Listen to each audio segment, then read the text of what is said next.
George Washington Patriot fans would like to welcome our guests from Cabell, Midland. We're glad you arrived here safely. We're expecting a hard-nosed, hard-hitting game, so sit back, fans, relax, and get ready for some Patriot football.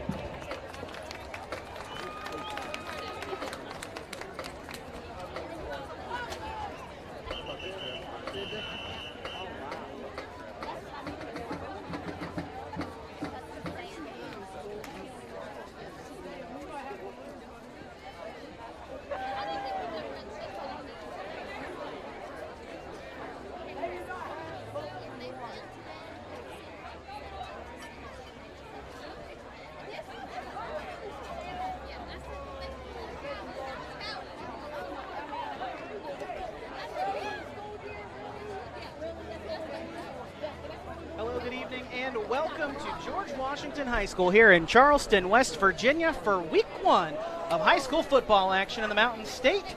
We're happy to have you join us here on High School Game Day, powered by HD Media, brought to you by Parmar Stores. Adam Rogers, Will Vance, and our Media Center crew here on the Hill this evening to kick things off on this Thursday night between George Washington and Cabell Midland, a Mountain State Athletic Conference matchup here in week 1 on this early kickoff game. Will, always exciting to have the season start, even better for it to start a day early for us here on Thursday night. We hear great weather, a little humid, but overall a great day for some high school football in West Virginia. Yeah, there's not too much you can do about humidity this time of year, but great for the fans, though. Great turnout, especially the road fans here on a Thursday night. Cabell Midland, a big school with a lot of fans and a lot of success, so a lot of travel up here. There's still some folks filtering in, but other than a little bit of heat, great evening to start things off with two teams that always come into season with high aspirations, and it's an excellent test for both of them to face someone of high quality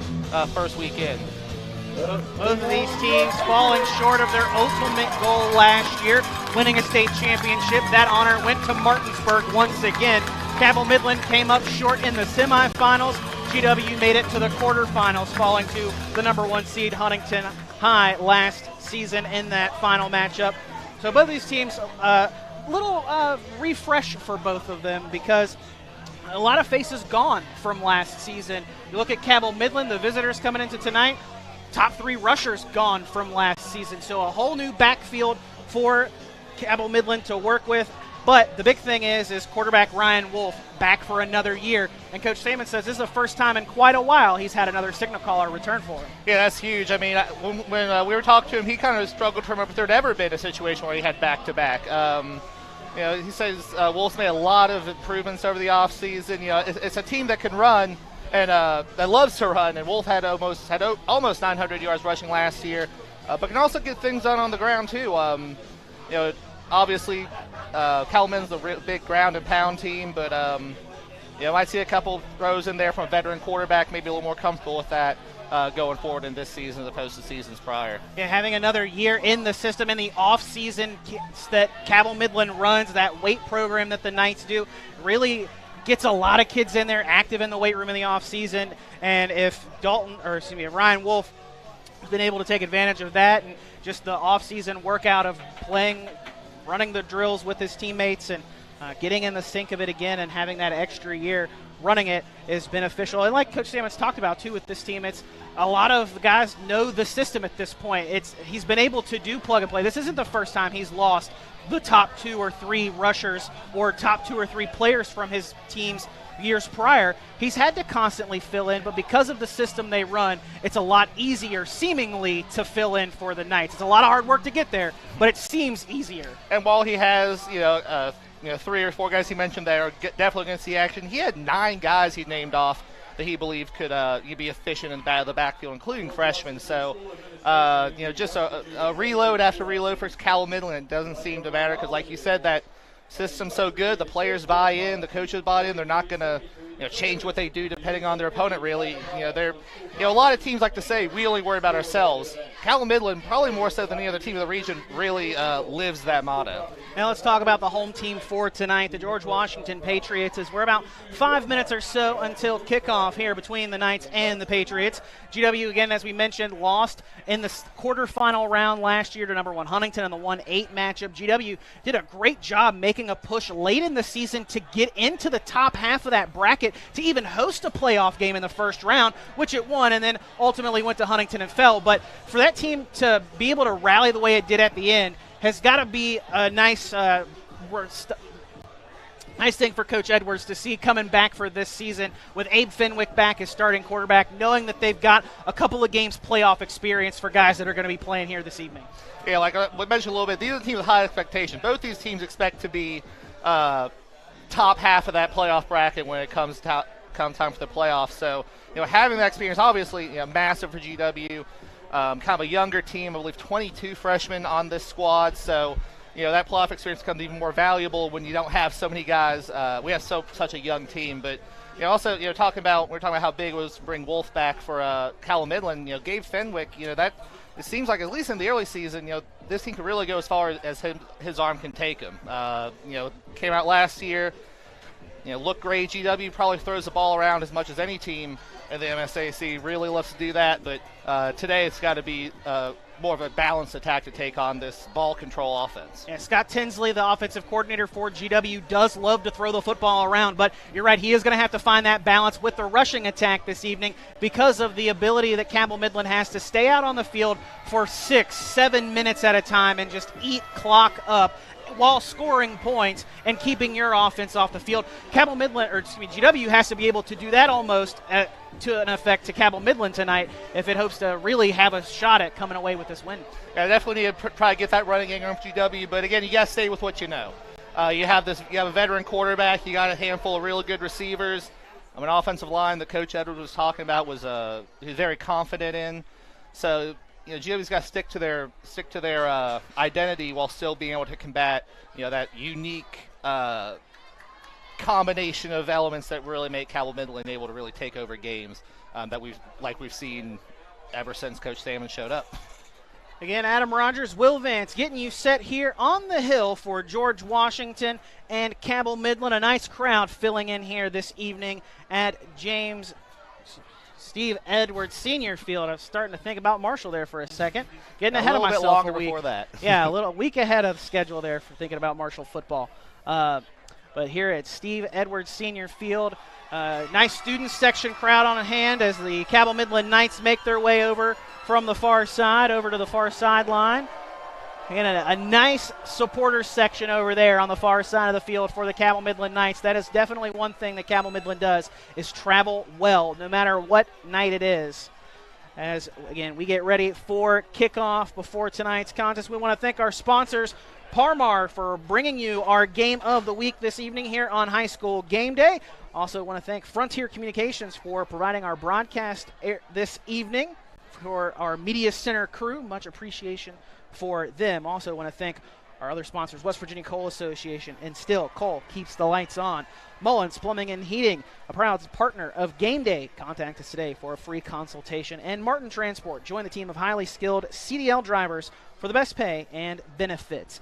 And Adam Rogers, Will Vance, our media center crew, getting you set for kickoff tonight between the Knights and the Patriots. The Knights out in the all-white uniforms this evening, red numbers with the black and red stripes going down the white pants, the pewter helmets on the top with the red M on each side of the helmet, red and black stripes going down the middle. Patriots out in the home burgundy this evening, silver numbers, white outline with the silver or the gray on the trim on the pants, with the maroon pants, or burgundy pants rather, and the silver helmets for the Patriots. As the Patriots captains head out there, you see two of those big offensive linemen, the coaches really believing in there.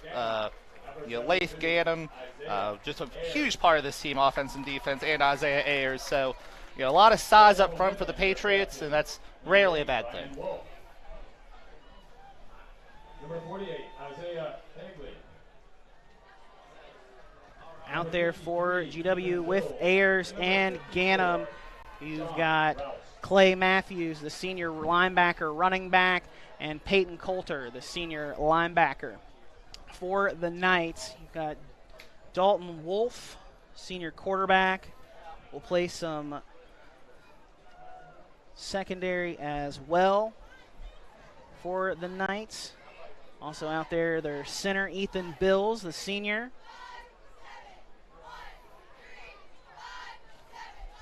As well as Isaiah Hagley, senior offensive lineman.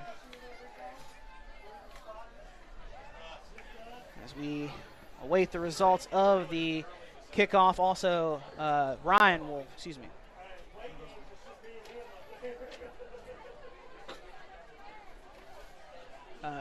we wait the results of this coin toss, Will. Keys to the game for the Knights to get a win this evening and start off the year 1-0. I mean, for Cabell Midland, it's to do what they do best. Control the ball, control the clock, keep it on the ground, and it's really a frustrating style when you're playing against it. So key for them is being able to do that, and for GW, it's really to be able to stop that while still playing their own game, to not fall into a position where they have to throw every down, try to have some balance, and try to weather that early storm and run their offense instead of letting Cabell Midland dictate what's going on. Patriots won the toss, have elected to defer to the second half, and will kick off going from right to left here this evening to start things off. And so will we get your keys for a Midland win this evening? What about for the Patriots to start off the year 1-0 and get a big win over Cabell Midland to start the season? Gabe Fenwick's got to be big. That offense has to really step up, and that running game has to step up. Like we mentioned, you can't become one-dimensional.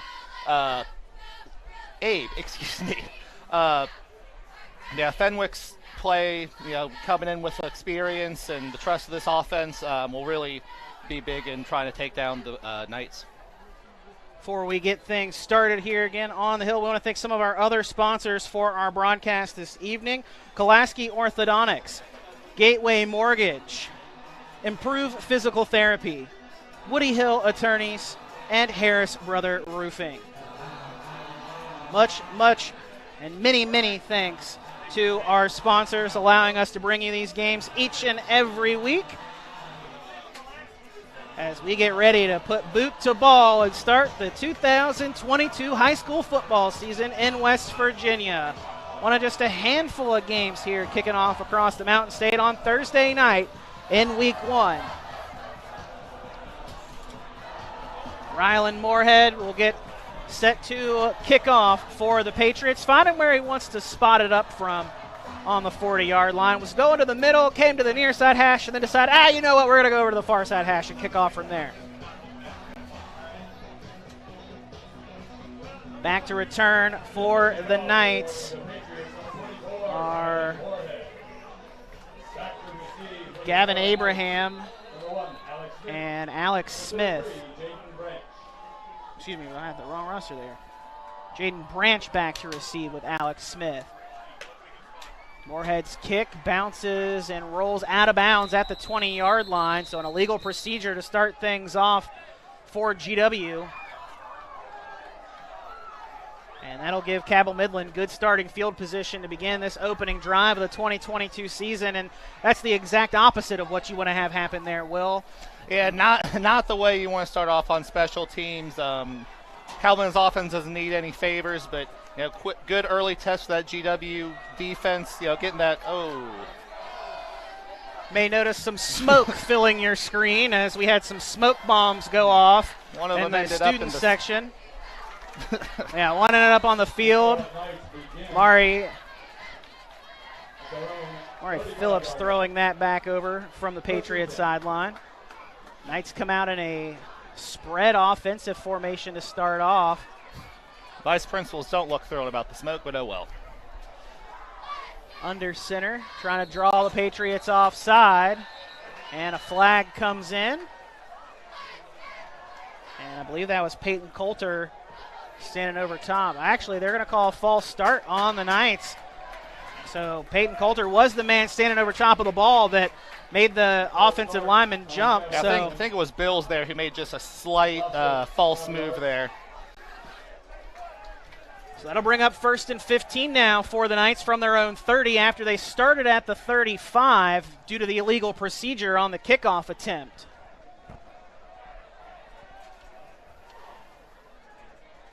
Ryan Wolf under center in that odd formation for the Knights. Handoff up the middle and immediately stopped. GW gets into the backfield in a hurry. Peyton Coulter there to make the stop. You can't blow a play up as a linebacker much better than that. I mean, he just got right in there. A fantastic play to get this defense started off. Bring up a loss of one, the loss of one brings up 2nd down and 16 now. Again, same formation. Handoff goes, ball on the ground.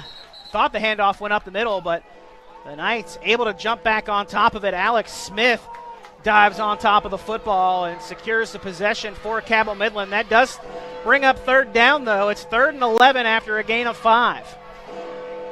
We might get to see Wolf's arm here. Let's see if they want to go to the air early. Curtis Jones lining up at fullback behind Wolf under center. Again, in this awkward wing set.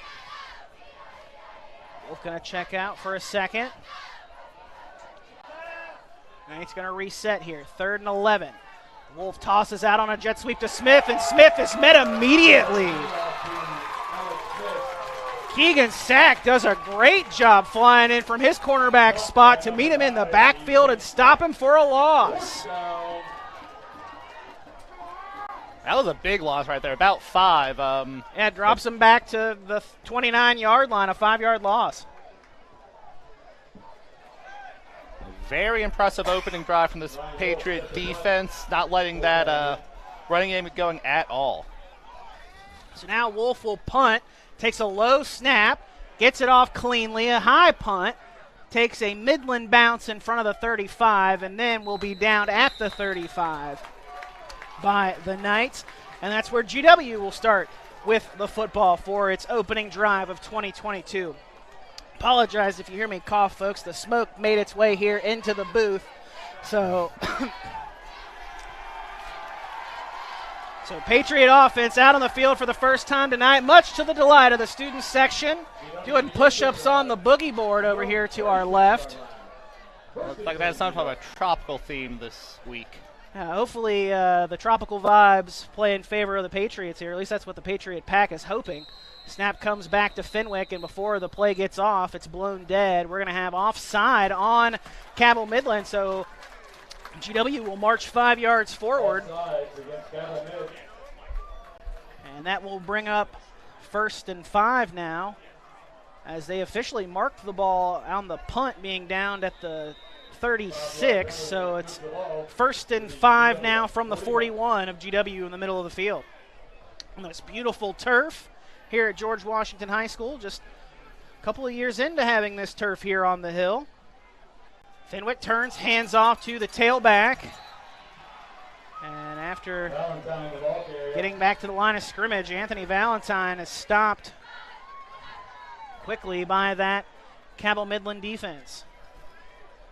And we talk a lot about how impressive this Cabell Midland offense is. This defense is pretty impressive too. We've got a lot of big bodies up front. They're very disruptive, and some safeties who really know how to work in the box. That's where it all starts for the Knights, offensively and defensively, is up in the trenches. They love to reestablish that line of scrimmage. And they're reestablished it right at the line of scrimmage to hold them for no gain. Fenwick on the rollout, the southpaw. Going to step up and slides right around the first down marker. And he's got enough for the first down. We do have a flag, though, near the hash mark. One of the Midland players' hands got pretty close to the helmet on that one, and might be a little bit of a stretch, but definitely a hand to the helmet there. They're going to call a face mask on the Knights, so they'll march it off after the first down was gained. So it was already a first down up to the 48-yard line, and then they're going to add 5 yards to that, right? Yes, 5 yards to the opposite 48. A first down, G. Excuse me, opposite 47. So GW in Cabell Midland territory. Here on the opening drive. Not quite 3 minutes into this first half. Handoff goes to Valentine. Valentine cuts back to the inside, running down the near sideline. He's inside the 10 to the 5, stretching for the goal line. He's in. Touchdown, Patriots. Anthony Valentine scampers 47 yards to the house and puts GW up 6-0 here in the first quarter. Great job there to find the lane, weave through it. An excellent job there by Gunnar Flores getting that downfield blocking, keeping that corner occupied, letting him turn that last corner to get into the end zone. Patriots strike quickly. 8:57 to go here in the first quarter. Ryland Moorhead out to try the extra point. Kanawha Valley kicker last year puts this one up, and it's through. Patriots lead 7-0, just under 9 minutes to go here in the first quarter. We'll step aside for a quick break and be right back with more here on High School Game Day. I'm attorney Bobby Warner.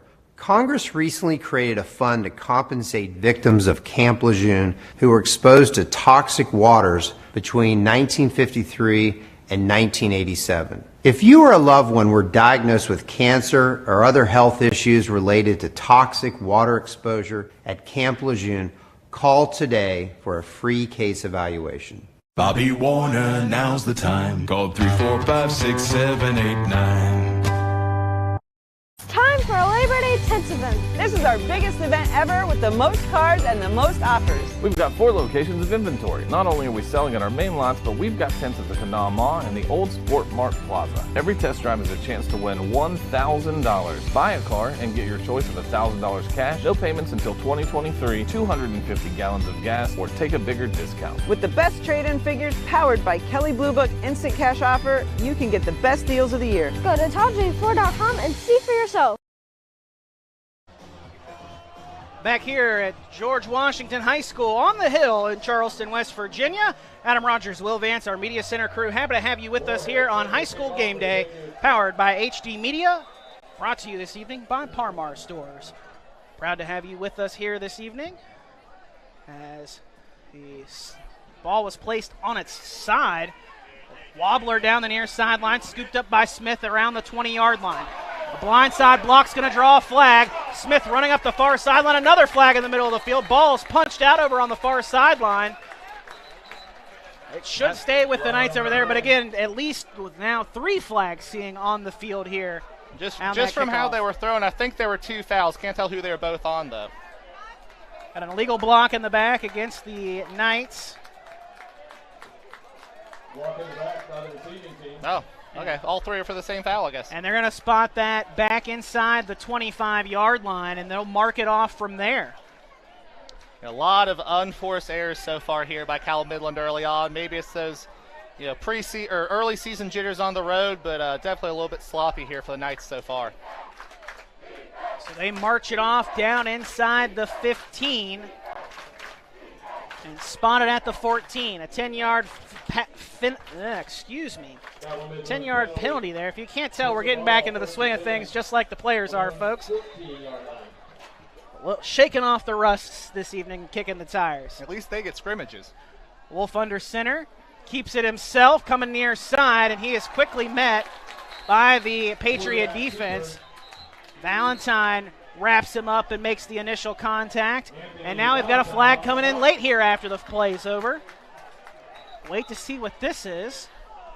I think Wolf thought that he had gotten hit in the head or thought there was some extracurricular potential going on there and was looking for a penalty. I don't think he necessarily was the one that got the penalty drawn in terms of for the opposition. I think he may have gotten one drawn on himself potentially.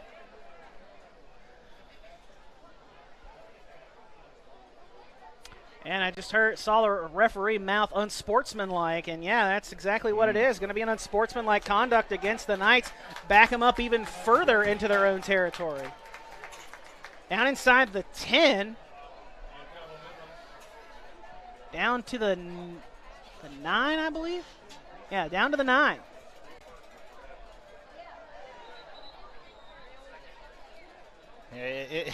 I don't think anyone's ever talked a ref into throwing the flag. So I don't know why they're always out there trying. So 1st and 15 now from the 9. Excuse me, 2nd and 15. That's right. They did run a play that was stopped, and then the unsportsmanlike came after the fact.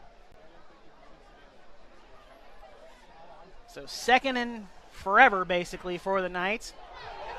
Handoff goes to Zach Roberts, and Roberts stopped for a loss back to the 8. 1 yard loss there brings up 3rd down. Knights need to get all the way up to their own 24-yard line at least to keep the drive going here on 3rd and long.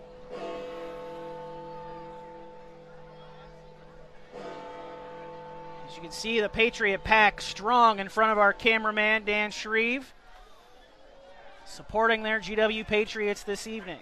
Wolf under center. Hands off to Smith on a jet sweep going to the far side.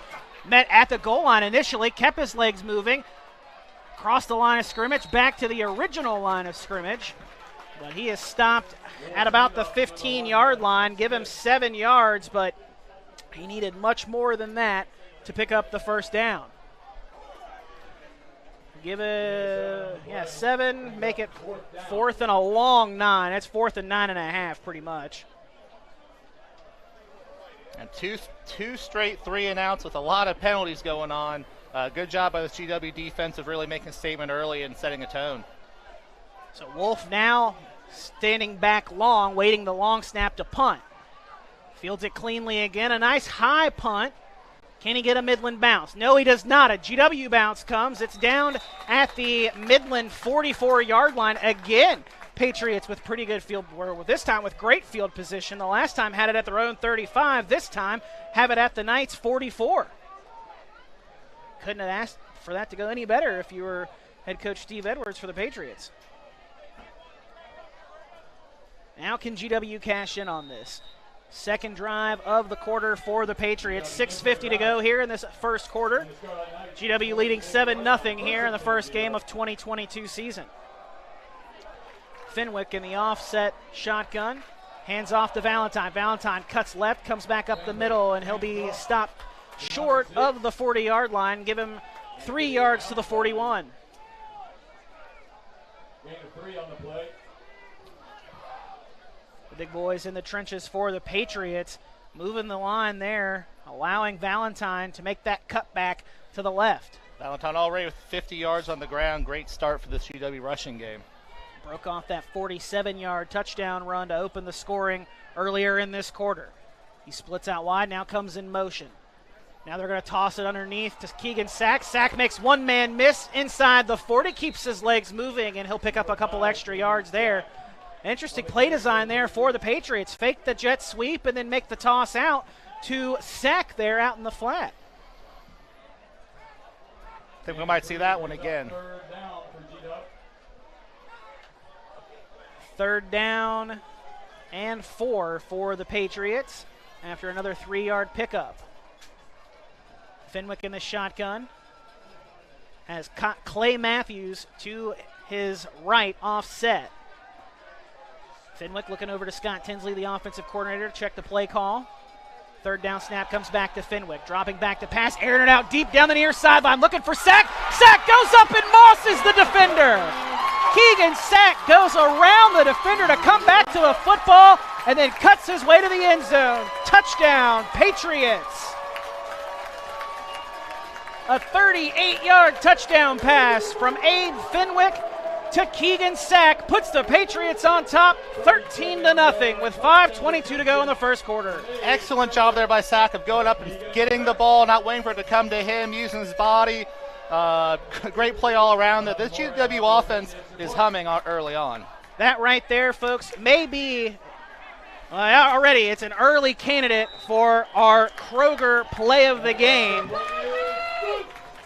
A beautiful catch there from Keegan Sack to put the Patriots on top 13-0.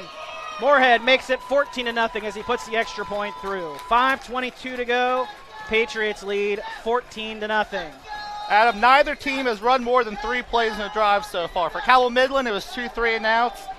For the Patriots, two long touchdown drives. Well, relatively long touchdown, 44 and 64 yards, but really busting out of the gates here for the Patriots. Really, showing they're not intimidated by the Knights, and the Knights really look out of sorts. They had an offsides, illegal block in the back.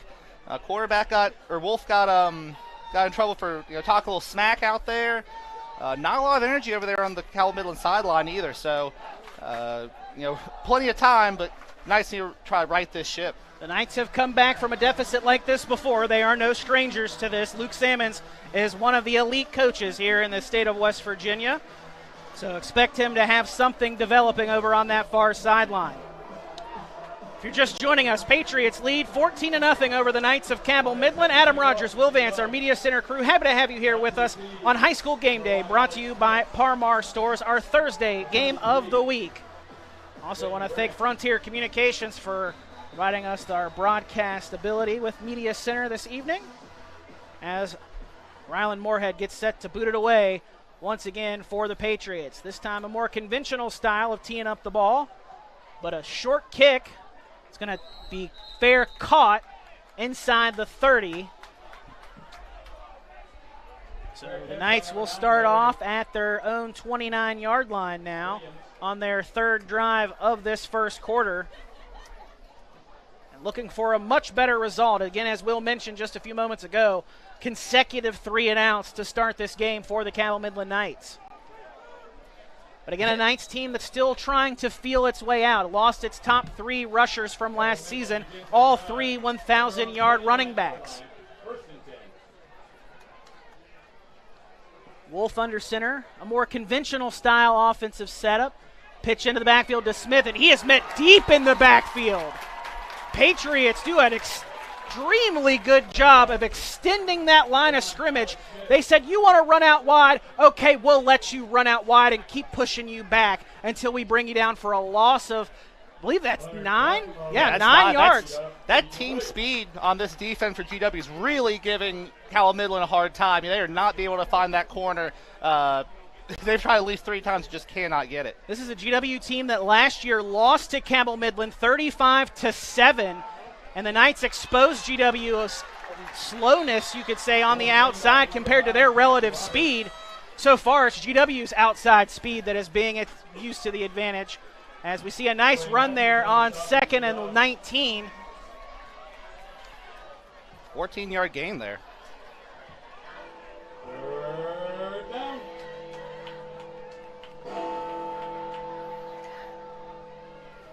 Third and 4 for the Knights.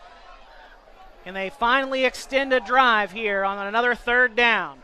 Fake the handoff to Jones. Wolf keeps it himself, and the Knights will not convert on third down once again.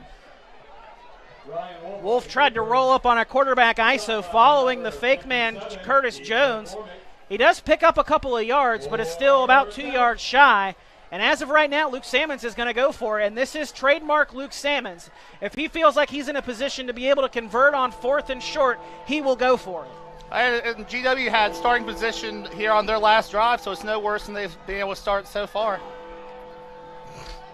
Wolf getting set to line up under center. Sends a man in motion, fakes the handoff to Jones, keeps it himself again. I think he's got enough for it, just barely on the extra effort stretch.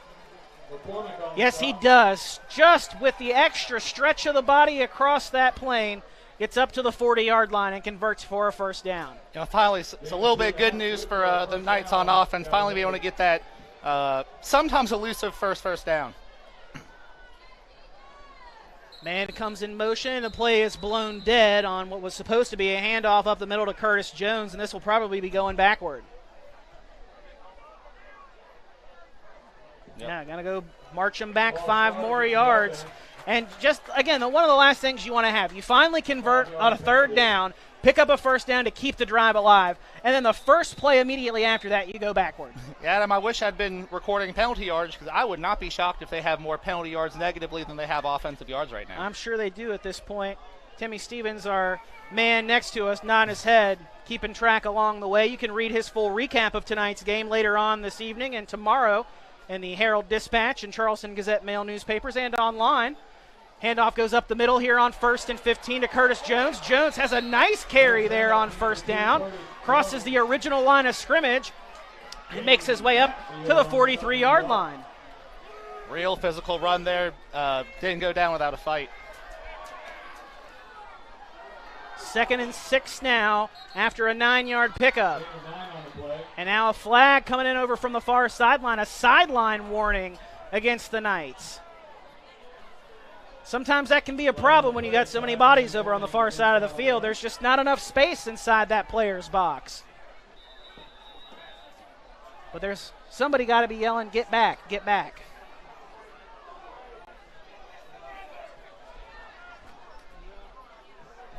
And 2nd and 6 upcoming for the Knights.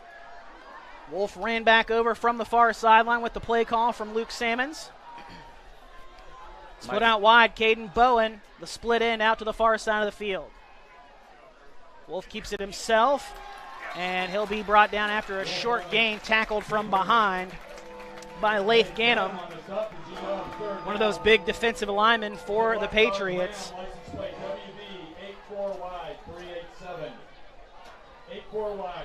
Brings up 3rd and short now for the Knights, marching their way toward midfield. Right now at the 47, ball on the near side hash mark.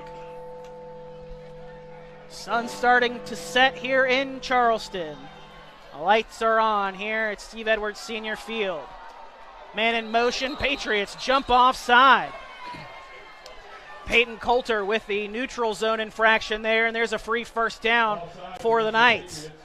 Yeah, earlier on we saw Coulter really blow up a play in the backfield, and sometimes when you have that aggressiveness that let him blow up that play, it can bite you a little bit on a situation like that.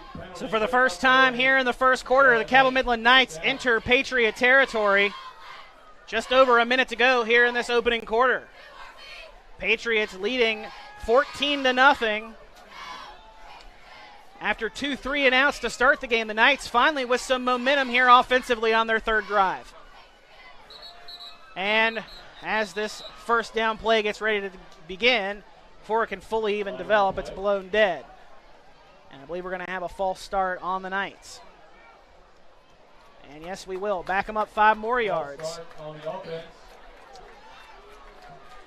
Yeah, I think part of this is, your early season jitters in your first game, but some of it is, these players understand how important the trenches are in this matchup. There's been exactly one passing play. It was a touchdown, but both teams are really trying to salvage that ground game. Cabell Midland, obviously, but GW really doing a good job of it early. Some raised tensions there in the trenches, and you're kind of seeing it play out in some fouls.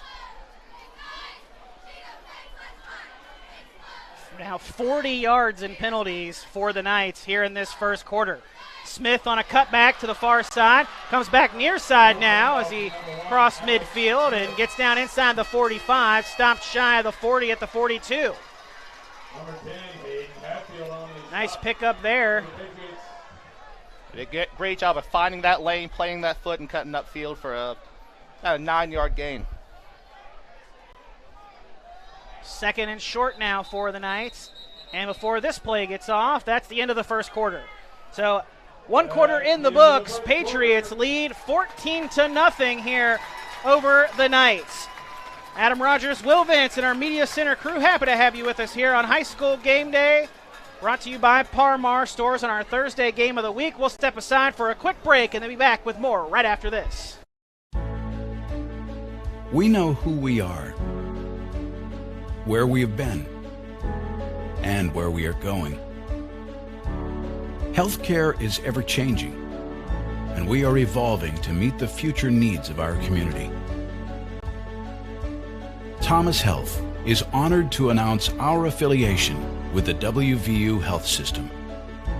WVU Health System.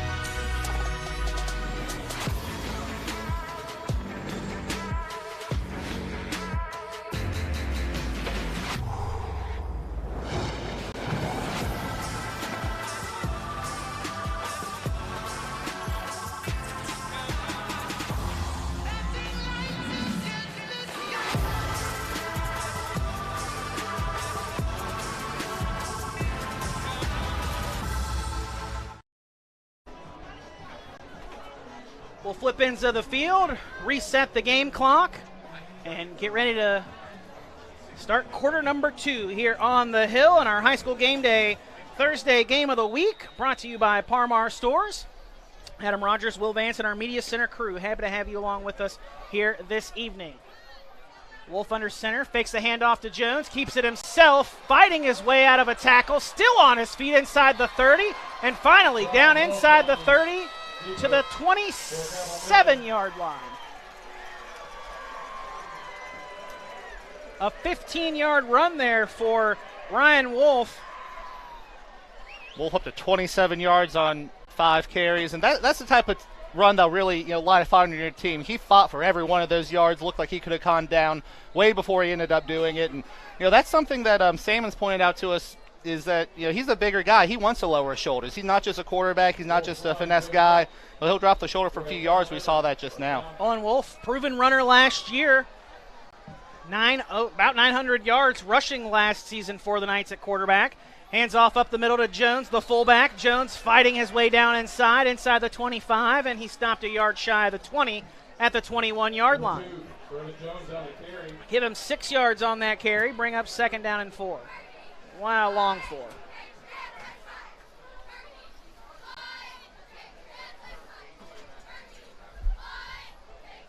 Knights knocking on the red zone for the first time this evening after being forced to 3 and out in their opening 2 drives. Wolf under center, keeps it himself, rolling back to the right, and he's ripped down around the shoulder pads after gaining a yard, maybe maybe a half yard, if anything. Leif Ganem there again for the Patriot defense, coming off the edge from his defensive end spot.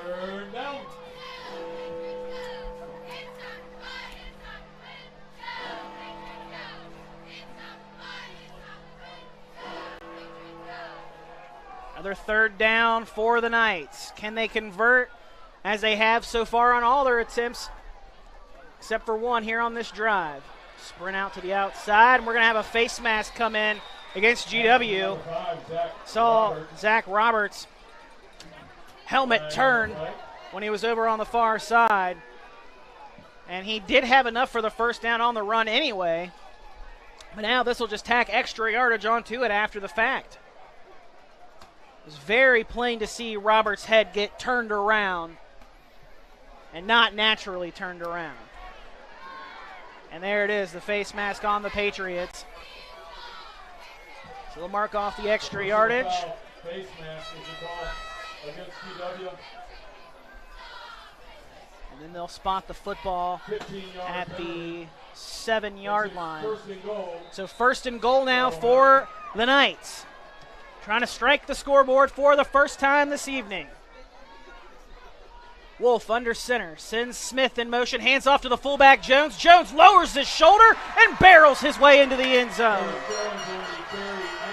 Curtis Jones, the 7-yard touchdown run as he rumbles his way into the end zone to put the Knights on the scoreboard for the first time here this evening.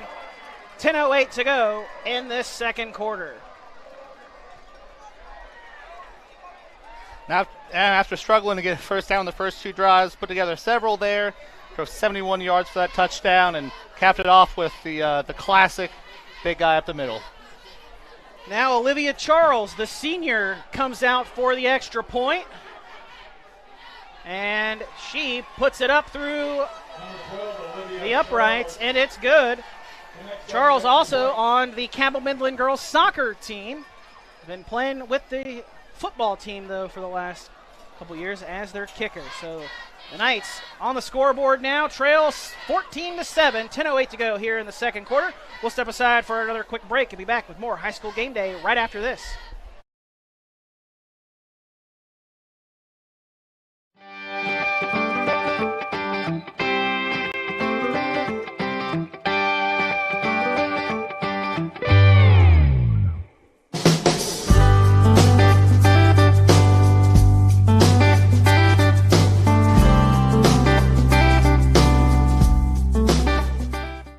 What started as the Parmar Oil Company in 1967 has grown into 116 convenience stores in 4 states. Parmar convenience stores offer monthly product specials and grab-and-go items. Located just down the street from where you live, Parmar stores are all about being your above-par convenience store. If you don't have a Parmar store near you now, you will soon. Parmar Convenience Stores, neighbors serving your community and making life a little bit easier every day.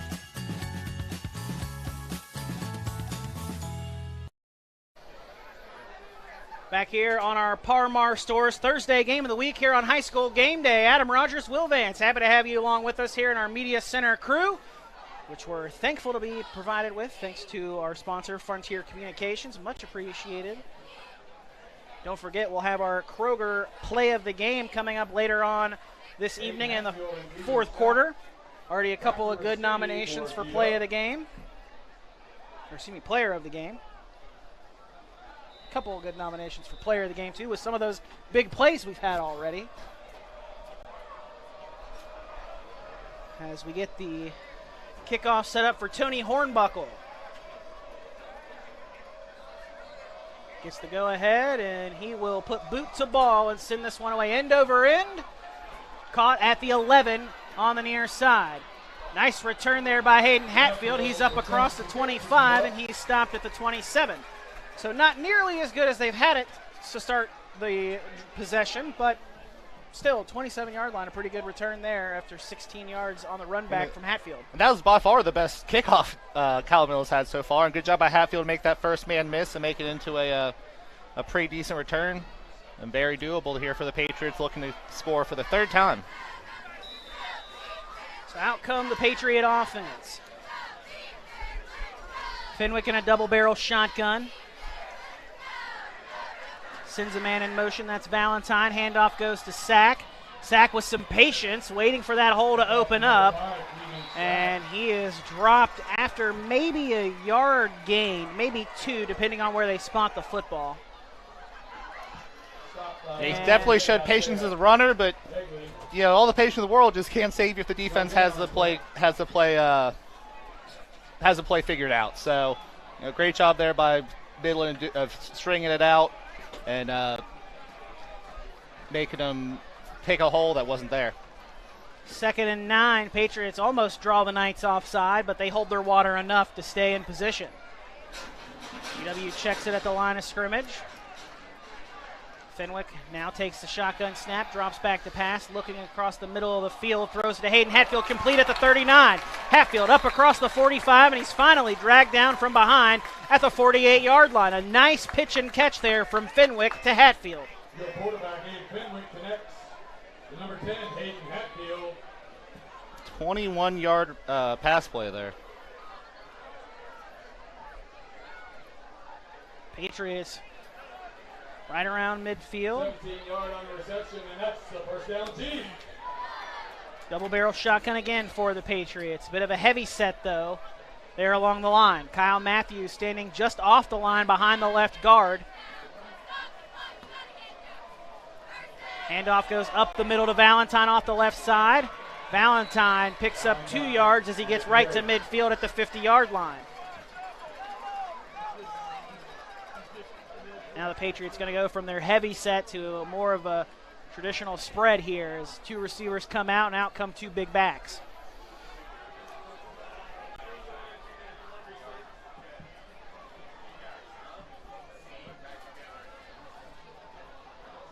Fenwick looks over at the sideline here on 2nd and 8. The play call from Scott Tinsley, the offensive coordinator. Offensive wizard for the Patriots. Man comes in motion. That's Valentine. He is met in the backfield back at the 45. Quickly swallowed up there. Anthony Valentine stopped for a loss. Good job by Trace Adkins there, blowing that play up, getting in there and really getting the Patriots back for some of those plays they've blown up themselves. Loss of 6 brings up 3rd down. 3rd down now for the Patriots after a 5-yard loss back to the 45. 2 receivers to each side of the formation for GW. Fenwick in the shotgun. Matthews into block. Fenwick loads down the far sideline on a post route. That one's overthrown, looking for Valentine. But we do have a flag that was thrown back near the 20-yard line. It's more than likely pass interference. The question is who shoved off on who first, or who got caught anyway, I guess, right? There is a flag on the field. Good job by Fenwick. He was facing a lot of heat to deliver a catchable ball. Wasn't caught, but let's see if that was because of defense. Oh, sideline interference, excuse me. Not a pass interference. Now they're calling sideline interference against the Knights, so the Patriots will march it up and pick up an automatic 1st down in the process. As you can probably hear the Boo Birds rain down from the far side of the field. So that'll spot the ball at the 35-yard line. The penalty makes it a 1st down, G. That's effectively a 20-yard penalty there, because the Patriots were spotted back at their own 45. And now at the Knights' 35-yard line.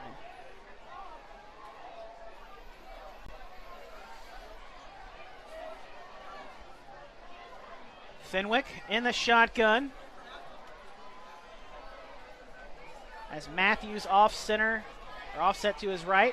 Fenwick's going to keep it himself, and Fenwick met right around the line of scrimmage. The dive forward on, and then meeting the tacklers may have gotten him an extra yard.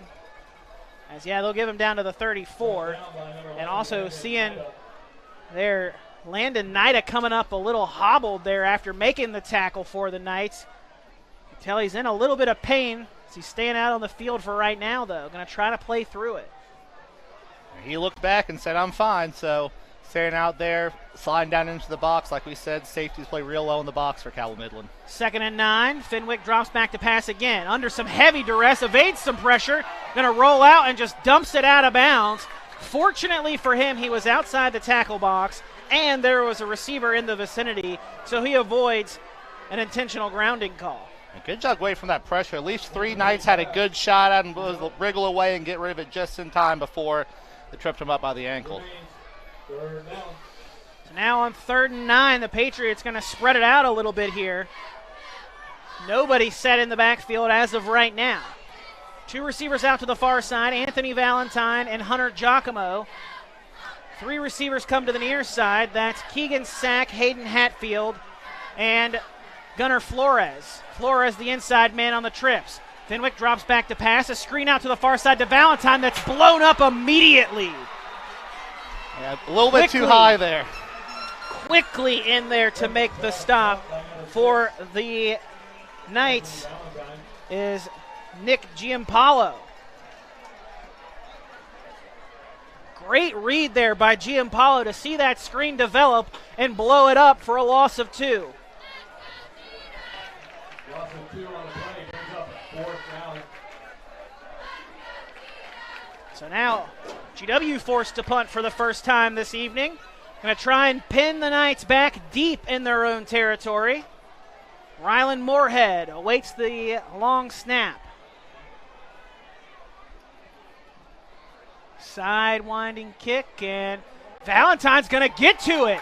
Down at the 1. What a great effort there from Anthony Valentine to sprint down there on the punt coverage and save the ball from going into the end zone.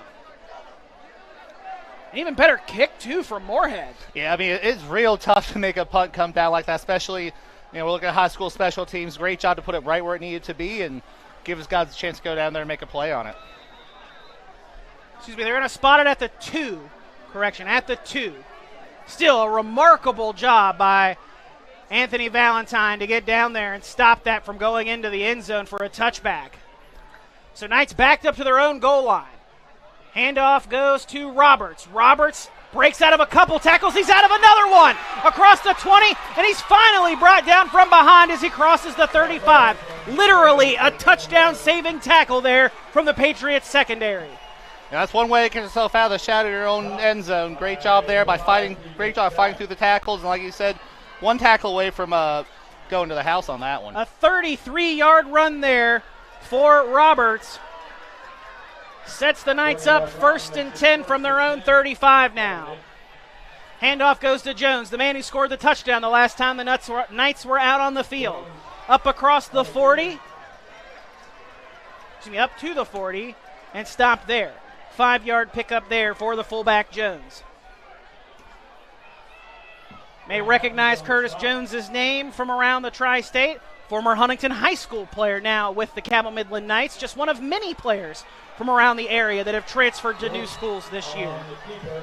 And Wolf with a keeper there up the middle. Nice gain as he gets up to midfield to the 50-yard line.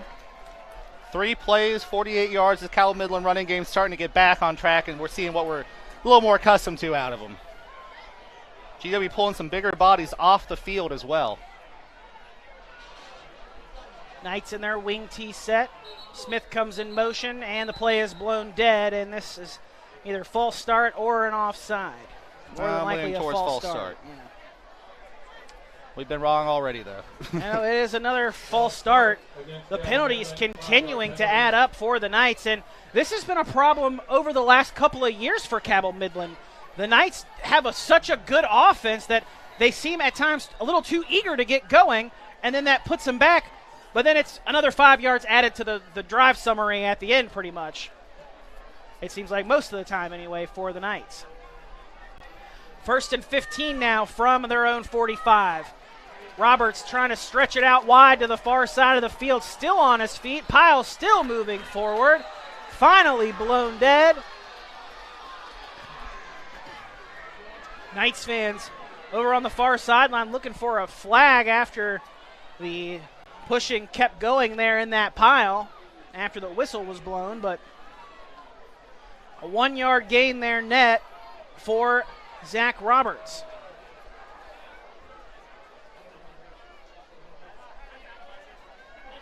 Just a little bit, I wouldn't even call it chipping. It's with two teams that are getting pretty physical out there. Handoff on a jet sweep to the near side to Smith. Smith stretching it out, and he is dragged down at the 40. A 6-yard loss back to the 40-yard line as Keegan Sack wraps him up and slings him down. And he comes up a little hobbled. Keegan Sack made a big play offensively on a great touchdown grab. Again, he mossed the defender there on that touchdown catch. Makes a great job there, shedding off the block and then making the tackle in the backfield for a loss. That was another example of that speed that GW's really using to cut down on the outside running of the Knights. I don't think they've really had a big play on the outside. It's been through the middle when the Knights have really gotten yardage. So really good job defending the perimeter, using that speed that the Patriots have to kind of keep things in front of them. So 3rd down and 20 for the Knights coming up. Wolf lining up under center, wing tee for the Knights. Man in motion, and Wolf will toss it out on an option.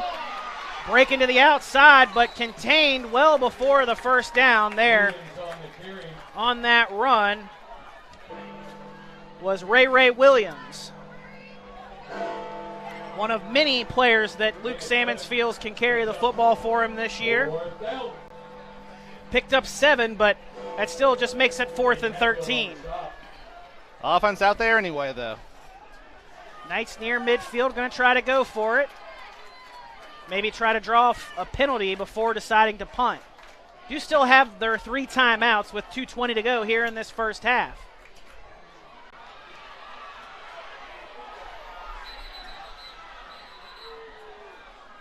And now a timeout requested and granted to Cabell Midland. 2:12 to go here in this first half. Patriots leading by a touchdown, 14-7. Adam Rogers, Will Vance here on High School Game Day. We'll step aside for a quick break, and we'll be back right after this. The relationship between a lawyer and a client is based on trust. You have to make certain that the lawyer you hire has your best interest at heart. We typically meet our clients at the worst times of their lives, and it's our job to help them. Over the years, we've been entrusted with some of the biggest cases in West Virginia. That's because we have a track record of success and getting exceptional results. We built a reputation as one of the go-to law firms throughout the state of West Virginia. Joining me, high-profile lawyer Ben Salengo. Ben, it's a real honor to have you on. In fact, many of our cases come from other lawyers. Lawyers who've worked with us, lawyers who've worked against us, and even those who've merely heard of our results. We're proud of the reputation we've earned in the community for providing exceptional, aggressive legal representation. When you hire my law firm, you don't get excuses, you get results.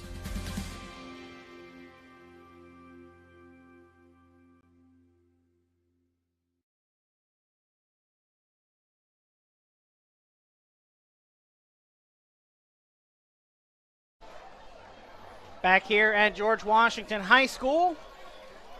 Just missed the Knights punted away, and it skipped out of bounds over on the far sideline there on 4th down after the Knights used their first timeout here in this first half. So Patriots take back over. 2:04 to go here in the first half, leading by 7. Adam Rogers, Will Vance, happy to have you with us on our Par-Mar Stores High School Game Day Thursday game of the week, and this play blown dead for the Patriots, and this is probably going to be a false start. Yes, it is. So back GW up 5 yards. Make it 1st and 15 from their own 22-yard line. Not quite the game I think anybody was expecting so far this evening. Patriot fans probably a bit surprised at how well things have been going so far, and the Knights a little bit befuddled. Yeah, a lot of self-inflicted injury from Cabell Midland so far. The lots of penalties especially have really held back their offense. Fenwick 1st and 15, drops back to pass, screen, and that's blown up. A big hit coming from the far side there. Wow. Laying the lumber, Nick Giampalo again sniffs out a screen play. Last time it was a wide receiver screen. This time it's a halfback screen sniffed out. And Clay Matthews is blown up.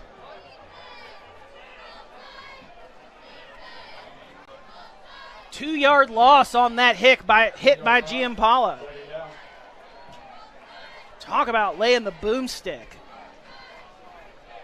Is that a Madden hit stick, Will? Yeah, yep. I mean, the wrap-up was really the most impressive part. Yeah. It wasn't just didn't leave with a head. It was a perfect hit. Exactly.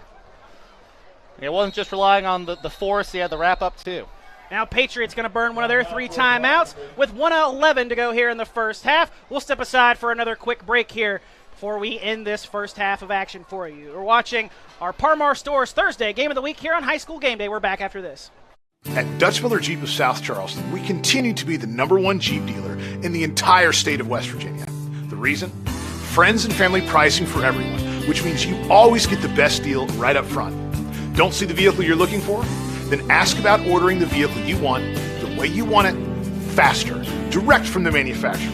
And right now, during the Make This the Summer event, get a $250 gas card upon delivery of your brand new Jeep. Text or chat now at DutchMillerJeep.com. That's why he had great form. Back here at George Washington High School, our good buddy Tim Stevens informing me, and I remember reading this, Giampalo, state champion wrestler for Cabell Midland, so that there explains the perfect form on the wrap-up and hit. It was a great takedown. Classic double-leg takedown there. He'd have gotten some good points there in a state wrestling meet.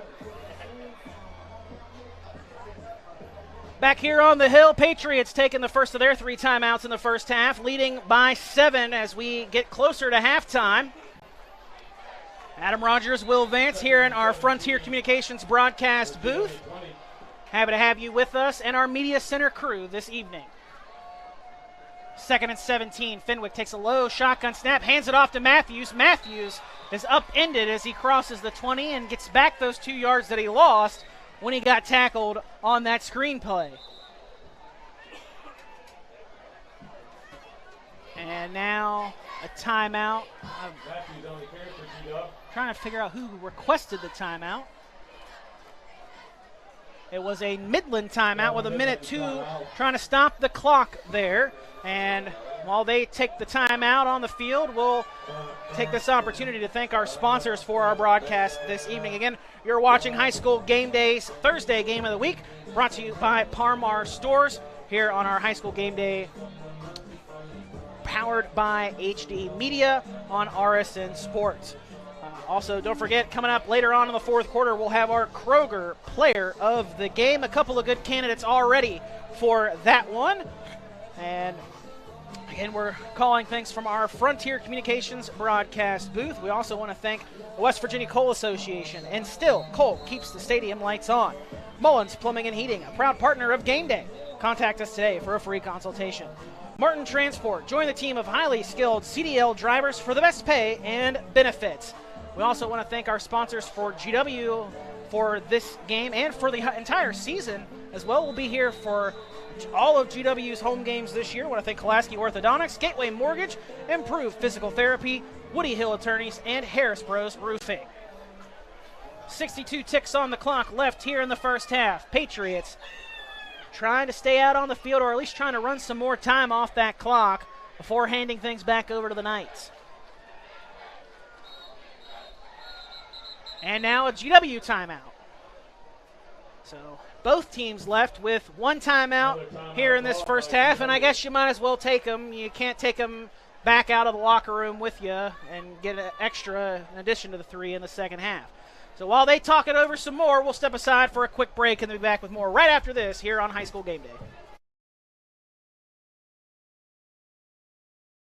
Ball Toyota is here for you. Gas prices got you down? Toyota has a hybrid for everyone, like the 53 MPG Corolla or Camry, the 58 MPG Prius, the 41 MPG RAV4, the 40 MPG Venza, and the 36 MPG Highlander. Need more room or want to haul a trailer or boat? Get the new 22 MPG Tundra Hybrid. Give your new Toyota the protection it deserves with a genuine Toyota service contract. Visit balltoyota.com. Ball Toyota of Charleston. It's a whole new ball game. White-clad Cabell Midland Knights make their way back over from the far sideline as the Patriots out in their burgundy make their way over from the near sideline. Again, 62 seconds left to go here in this first half. Adam Rogers, Will Vance, our media center crew, happy to have you with us here on our Parmar Stores Thursday night game of the week. Keep in mind the Patriots will receive the second half kick after deferring in the first, so they love to score obviously, but I really think they like to hold on to it going into the half, not let Cabell Midland take one more shot before the half. Yeah, and by shot, I mean handoff, because they probably aren't going to throw it. Definitely don't want to allow the Knights any extra traction here in this first half. That's why the Patriots put it on the ground once again. Get back across the original line of scrimmage. And then the clock is stopped with 53 seconds left as the Knights take their final timeout. And this will bring up fourth down. The Patriots more than likely will be punting away here. No sense to go for it fourth down inside your own 30-yard line. That's just senseless. So we know the Patriots are looking to probably punt this one away. Crazier things have happened, I'm sure, but a betting man would say the Patriots would punt it away. And then the question is what do the Knights do with what little time would remain on the clock? I'd imagine the same thing they normally do. Hand it to one of their guys and see what he can do with it. We might see a pass, but it's almost too obvious a time to break out that first pass. So, probably just see 1, 2, 3 runs, depending on if they get out of bounds or hell, they might score on it. So, it's really hard to tell, but I can promise you're probably going to run it. It's got to be about smart playmaking when the Knights get the football back if they want to try to score before the half is over. Moorhead easily takes the snap, kicks it up very cleanly and gets a beautiful GW bounce all the way down inside the 15. Wow. What a punt from Rylan Moorhead.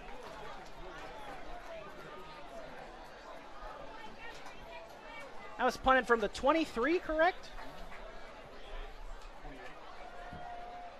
Moorhead's punt. Wow. Good for 48 yards. What a 48-yard punt from Rylan Moorhead. 58 yards. There we go, 58. Yeah, 58 yards. Excuse me. I'd say 48 didn't sound Yeah, right. 58. Yeah, that was a remarkable punt. And it literally flips the field on the Knights here as they hope to maybe try to get some points on the scoreboard. 40 seconds left on the clock, too, so a decent amount of time expired on that punt. And now the Knights are inside their own 15 at the 14-yard line. Handoff goes to Roberts. Roberts stretching it out wide. He had a nice 33-yard run on that side of the field earlier.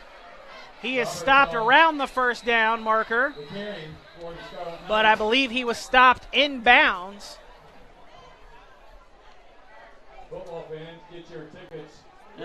He was in bounds, but I don't remember if Cabell had a timeout yet left or not because the clock is stopped. No, the Knights should have just used their last timeout. Oh, no, it's a first down. Oh, okay. Yeah, first down, they're going to reset the chains. Now they roll as the chains are set. And the Knights quickly break the huddle. First and 10 from their own 24 after a 10-yard pickup. Ball comes back to the near side now with Smith on a sweep, and Smith is tripped up. Great job getting in the backfield there for the Patriots. Gunnar Flores from his outside linebacker spot. And that should be the final play of the game unless the Knights try to sneak one off quickly here. 2-1, and they do get a playoff. Wolf keeps it himself, and he is tripped up, and that will be the final play of the first half. Two teams will head to their respective locker rooms after one half of play here on the opening night of high school football in West Virginia.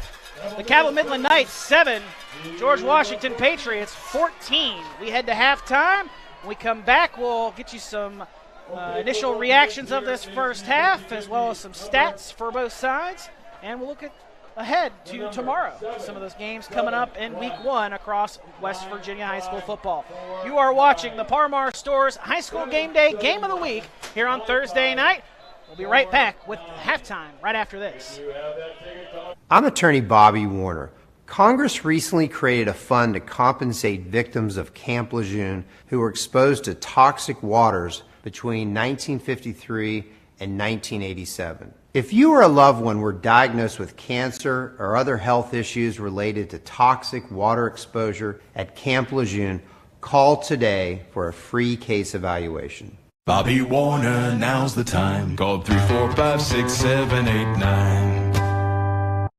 Time for a Labor Day Tents event. This is our biggest event ever with the most cards and the most offers. We've got 4 locations of inventory. Not only are we selling at our main lots, but we've got tents at the Canal Mall and the Old Sport Mart Plaza. Every test drive is a chance to win $1,000. Buy a car and get your choice of $1,000 cash, no payments until 2023, 250 gallons of gas, or take a bigger discount. With the best trade-in figures powered by Kelly Blue Book Instant Cash Offer, you can get the best deals of the year. Go to TopJ4.com and see for yourself. We know who we are, where we have been, and where we are going. Healthcare is ever-changing, and we are evolving to meet the future needs of our community. Thomas Health is honored to announce our affiliation with the WVU Health System.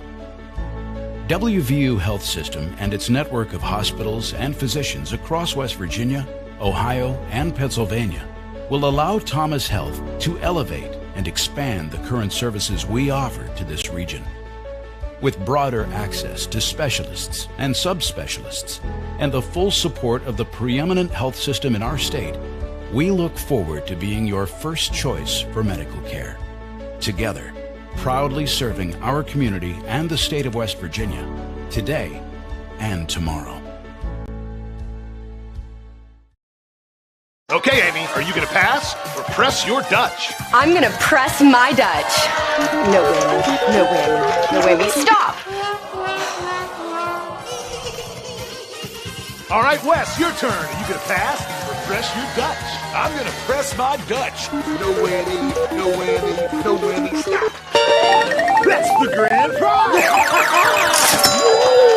Congratulations, Wes! You've won this brand new Kia Sportage for only $269 a month.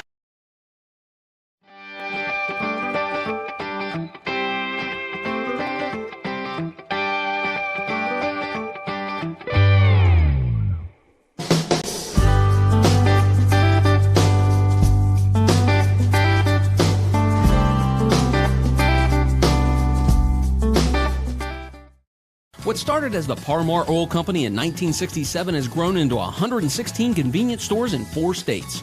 Parmar convenience stores offer monthly product specials and grab-and-go items. Located just down the street from where you live, Parmar stores are all about being your above-par convenience store. If you don't have a Parmar store near you now, you will soon. Parmar convenience stores, neighbors serving your community and making life a little bit easier every day.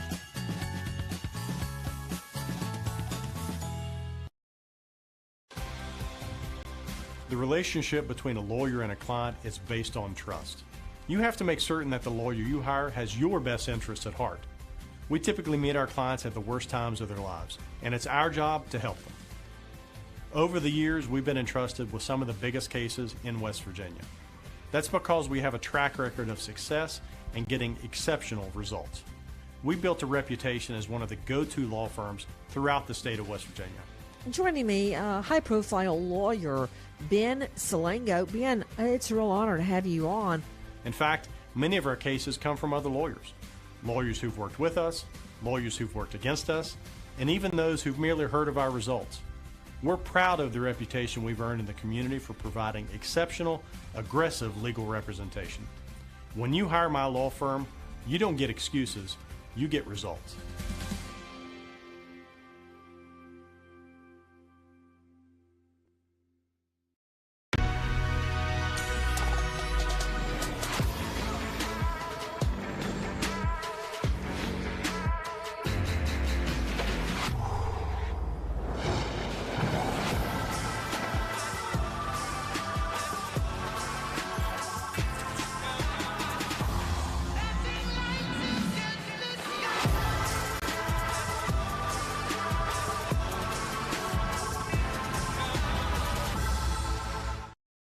Ball Toyota is here for you. Gas prices got you down? Toyota has a hybrid for everyone, like the 53 MPG Corolla or Camry, the 58 MPG Prius, the 41 MPG RAV4, the 40 MPG Venza, and the 36 MPG Highlander. Need more room or want to haul a trailer or boat? Get the new 22 MPG Tundra Hybrid. Give your new Toyota the protection it deserves with a genuine Toyota service contract. Visit balltoyota.com. Ball Toyota of Charleston. It's a whole new ball game.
Ladies and gentlemen, that's the award-winning George Washington High School Patriot Marching Band under the direction of Mark Hardman and Field Commander Grace Hanson.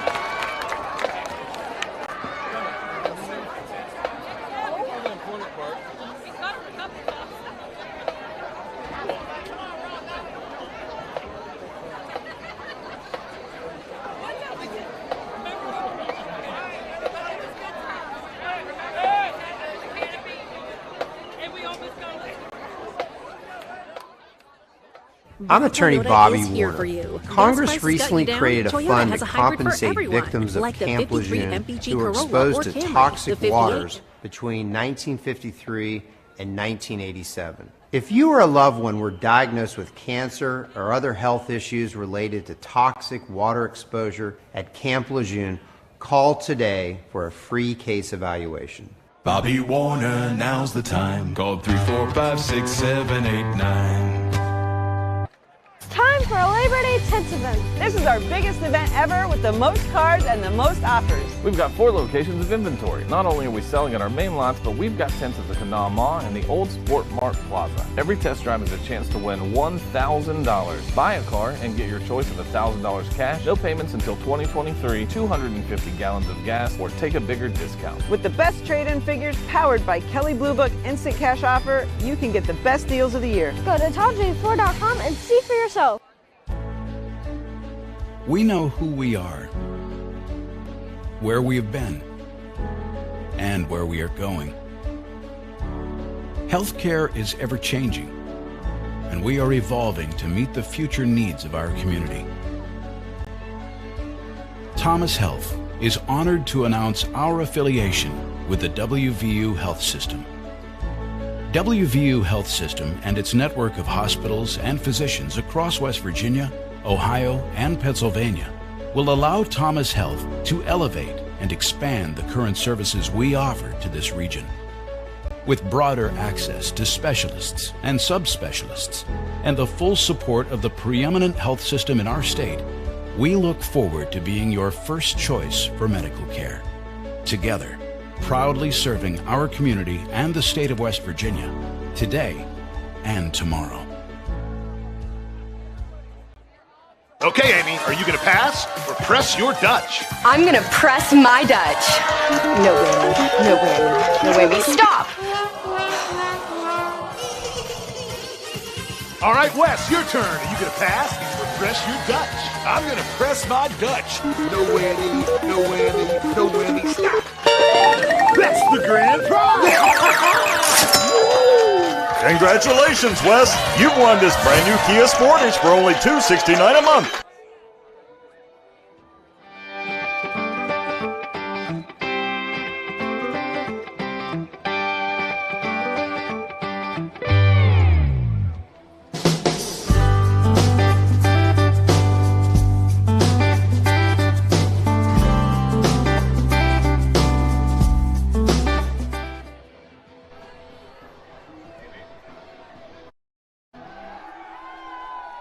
Back here on the hill for week 1 of high school football in Mountain State of West Virginia.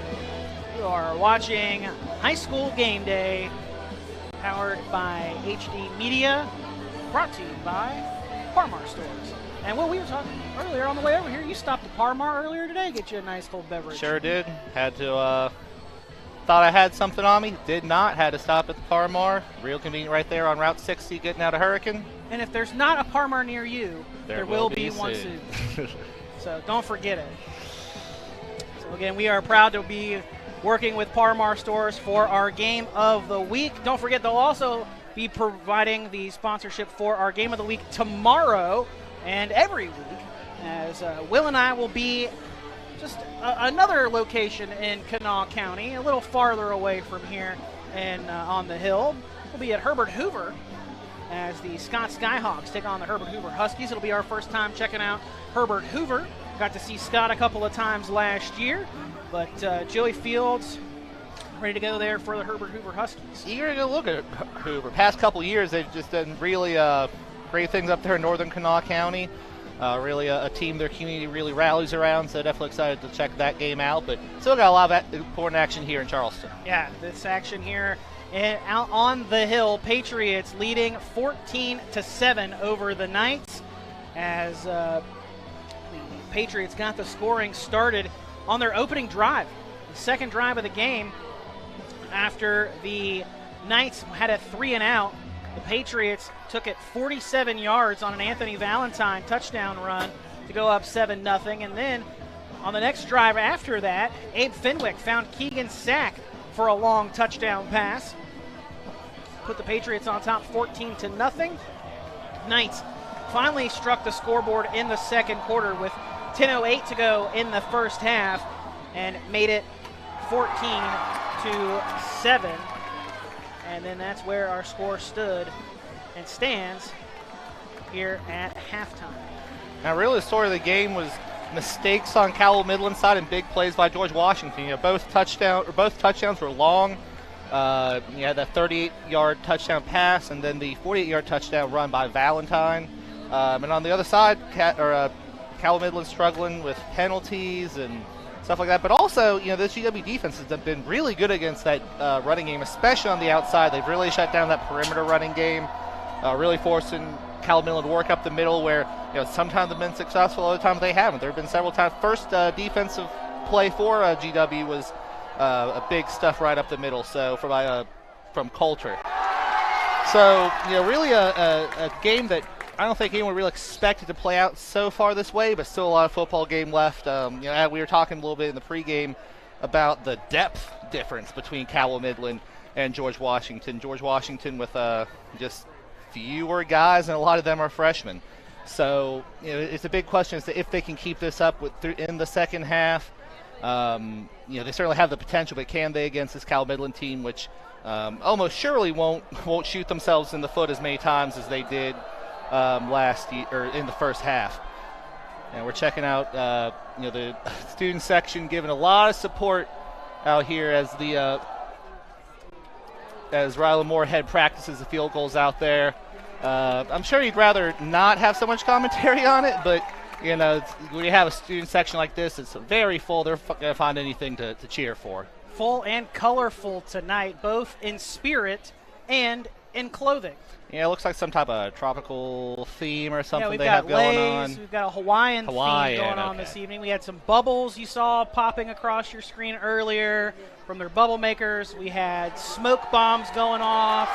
It's been a lively student section. Patriot Pack making an early challenge already here for RSN's student section rankings. So be sure to check out those as the season gets underway here this week. I'm sure our student sections across the Mountain State will be vying for those positions because a lot of the student sections take the pride in that really, really seriously. Oh, yeah. So student section for GW, the Patriot Pack, looking pretty promising this evening. Again, colorful in spirit and in clothes with their Hawaiian spirit and dress for this evening. But let's talk a little bit about some of the individual statistics for both of these sides because, again, it's been a couple of big plays for GW, but other than that, some smaller plays there in between. Not a whole lot of yardage outside the big plays. Yeah, for GW, that touchdown pass, 38-yard touchdown pass, that's 38 of the 50 yards they have so far in the air. Abe Fenwick with complete 4 of his 6 passes, 50 yards and a touchdown, including that long touchdown to just said it. To Sack. Sack really making great plays all over the place, whether it's on offense or defense. And then for Cabell Midland, that running game, still, even though they only scored 7 points, they've gotten some yardage. They've moved themselves back so often. But Wolf leading the way, 8 carries for 42 yards. Roberts, 6 for 44, including a big one of about 33 yards it was to get them out of the shadow of their own end zone. They didn't score on that drive, but they certainly weren't backed up or in danger of a safety. So, both teams making some plays, but GWs have turned into points more often. Little less than 2 minutes to go until the start of the second half between the Cabell Midland Knights and the George Washington Patriots. Again, Adam Rogers, Will Vance, our Media Center crew here in the Frontier Communications broadcast booth. Happy to have you with us here this evening on our Par-Mar Stores High School Game Day Thursday night game of the week. I want to take this time to also thank some of our other fantastic sponsors Todd Judy Ford, Dutch Miller Kia, Summit Law, Warner Law, Parmar, as we mentioned, United States Army, then Selengo Law, Ball Toyota. Also, want to make certain to remind you, coming up in the fourth quarter, we'll have our Kroger Player of the Game. Again, a couple of nominations already in our minds. Keegan Sack among those nominations already, as well as Anthony Valentine up there for the Patriots. And also thank the West Virginia Coal Association, and still coal keeps the stadium lights on. Mullins Heating and Plumbing, proud partner of Game Day. Contact us today for a free consultation. And Martin Transport. Join the team of highly skilled CDL drivers for the best pay and benefits. So both of these teams looking to start the year off 1-0. Patriots with the 7-point lead here at the half. And GW looking to avenge that 35-7 loss last year at Cabell Midland, where the Knights just pretty much ran all over GW, like they tend to do over a lot of teams. But the Patriots offensively had a touchdown on the ground from Abe Fenwick, and other than that, it was a short touchdown run, but just no real offense for GW. A much different first half compared to the game last year in the regular season. Yeah, GW definitely will get a little bit more going now. Passing game, we said 4-6 passing, not really chucking around as much as we thought we'd see, but being efficient with it. Kind of interesting surprise has been how well Valentine's been running. We talked about how they had to establish that run, but so far 5 carries, 47 yards. A lot of that did come on that long touchdown run that really broke things open, but that touchdown run's the difference right now. Yeah, and I mean, we talked about GW needing to establish the run to keep the offense out on the field, try to stretch that clock a little bit more. It hasn't had to do that because, as we've mentioned, Cabell Midland's been shooting itself in the foot time after time with silly penalties. When they start to finally seem to gain some momentum, pick up a first down after those 2 3-and-outs early on, then immediately get put back with a false start or a personal foul penalty. It's been silly mistakes that have been self-forced. It's not been anything that you've been forced into. You've done it yourself if you're the Cabell Midland Knights so far. Oh, we have to keep in mind, this is game 1 on a Thursday, no less. So, you don't get much of it. Neither of these teams are getting an easy first game here. This is an opponent you fully expect to make the playoffs. Like we said, 2 teams expect to be in that top half of that bracket in AAA. And one thing, you look at this Cabell Midland team getting ready to head back to our sideline. They aren't over there cooking up a new game plan. They're just going to, guys, let's just go do what we do, and things will probably come out all right. So that's, you're not going to see them throw out the playbook. They do what they do, and they're very successful at it. So if they don't shoot themselves in the foot, we'll see if they can get back into this game. Not that they're out of it. It's 14-7. No. Yeah, you got to imagine the Knights, though, that the message from head coach Luke Sammons and staff to the players is stay the course. Stay the course. We have a game plan. Let's stay with it. Don't get too eager. Don't get too excited and deviate from it, because that's where we're making mistakes.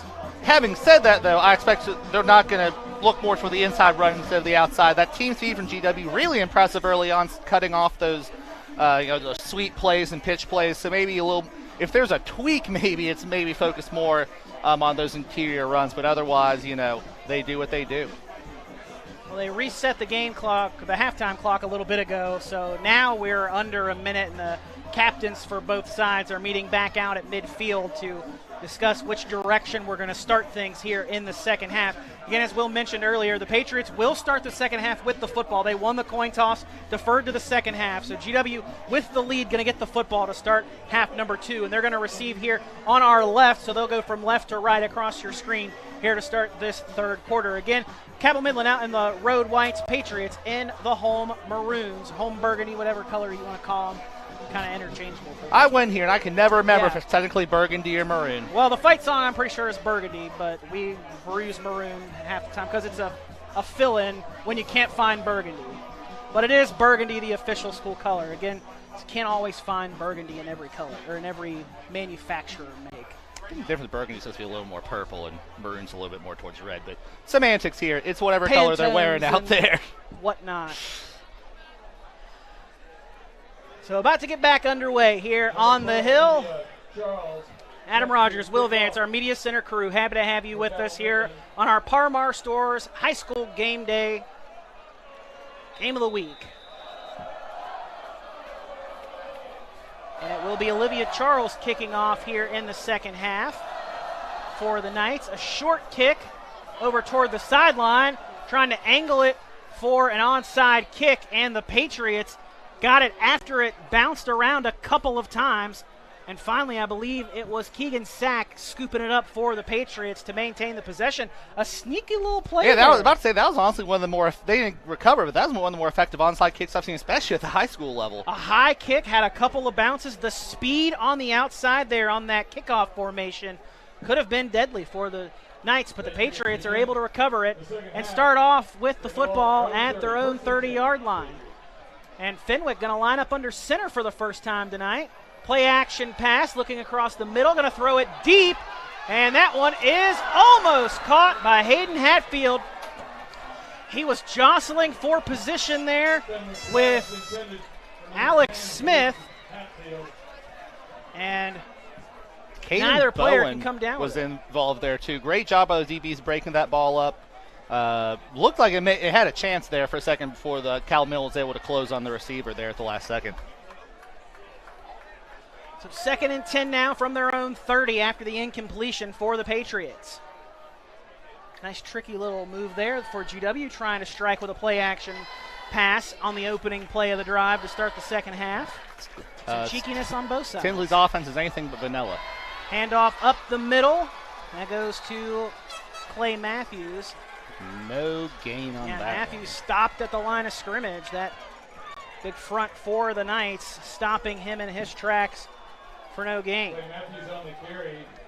Gage Ruley helping make the stop. No gain on the play, brings up 3rd and 10, G-Dub. So 3rd down now here on the opening drive of the second half for the Patriots. Not even a minute has elapsed off the clock on this opening drive for GW. Fenwick drops back to pass, under some pressure, rolling out to his left. Throws it over to the far side, and that one's caught on the sideline by Hayden Hatfield. Great job of making the catch and keeping his toes in bounds there on that sideline throw from Abe Fenwick. 1st down as he picks up 11. Just enough to move the chains. Good job avoiding that rush, and because he's been under duress pretty often when he passes, when he goes back to pass. But great job finding his guy with a bullet right. And good job by our receiver finding exactly where he needed to be. Hatfield really making some big plays here.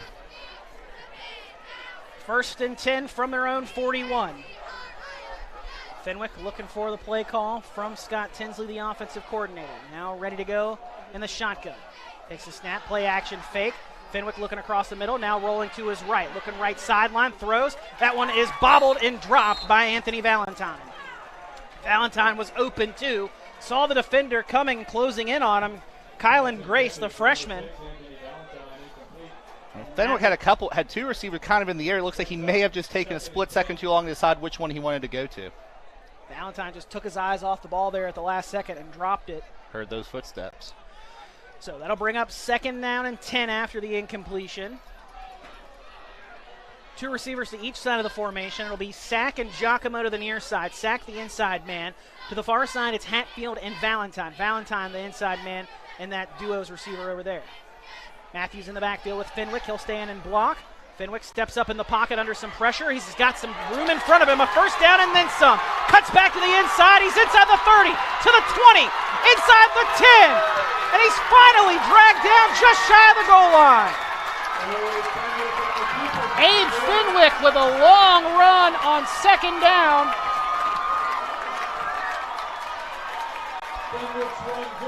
He takes it all the way down to the 1-yard line.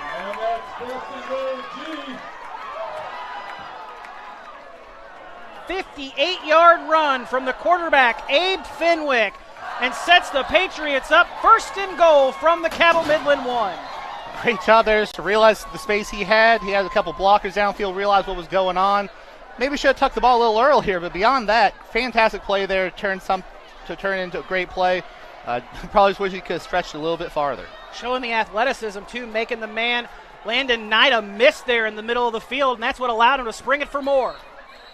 First and goal play blown dead before it can develop.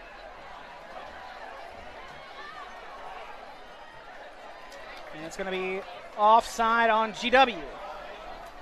So back him up 5 yards. That'll make it first and goal from the 6.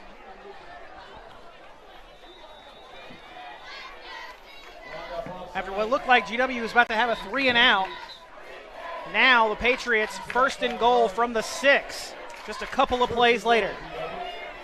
Drive that had lasted barely more than 30 seconds on third down. Again, now first and goal. Fenwick lines up under center. H-back set, tosses it to Sack to the left. Sack cuts his way back, and Sack is upended. And he lost a yard there on that run. H-back toss left there for the Patriots. Old play from back in the day when Will and I used to play for GW. One of Coach Senior's favorites. Second and goal from the 8 now. It's a 2-yard loss officially. Fenwick in the shotgun. Drops back to pass, throws toward the right. Wide open man in the corner. Keegan Sack, touchdown. A great throw and an even better route from Keegan Sack. Had the separation from his defender and was left wide open in the front right corner of the end zone. Patriots extend the lead now to 27, with 8:59 to go in the third quarter.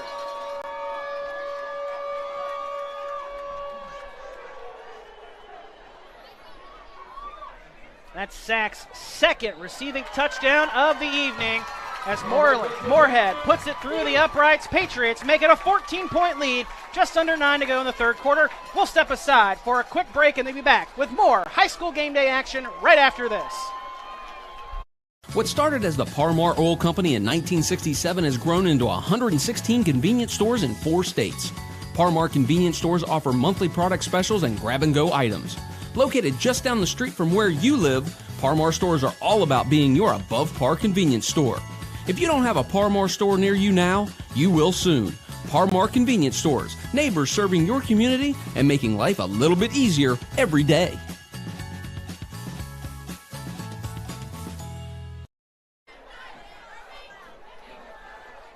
After what looked like the Patriots were going to start the second half with a 3 and out, couple of players fortune the Patriots. A 58-yard run by Abe Fenwick sets up an 8-yard touchdown pass to Keegan Sack 2 plays later, and the Patriots make it a 21-7 ball game here with just under 9 to go in the third quarter. Adam Rogers, Will Vance, happy to have you with us here from the Frontier Communications broadcast booth on our high school game day broadcast, brought to you by Parmar Stores. And that drive was just a perfect encapsulation of what Abe Fenwick can do. That first pass, while it wasn't completed, it was pretty. Defenders were able to break it up. Then he gets that long run. Then finds the receiver in the back of the end zone, doing it with his arm and the legs. And now he uses defense to get them the ball back. Moorhead puts boot to ball, and it'll be Jaden Branch bringing it up for the Knights as he is upended around the 35-yard line.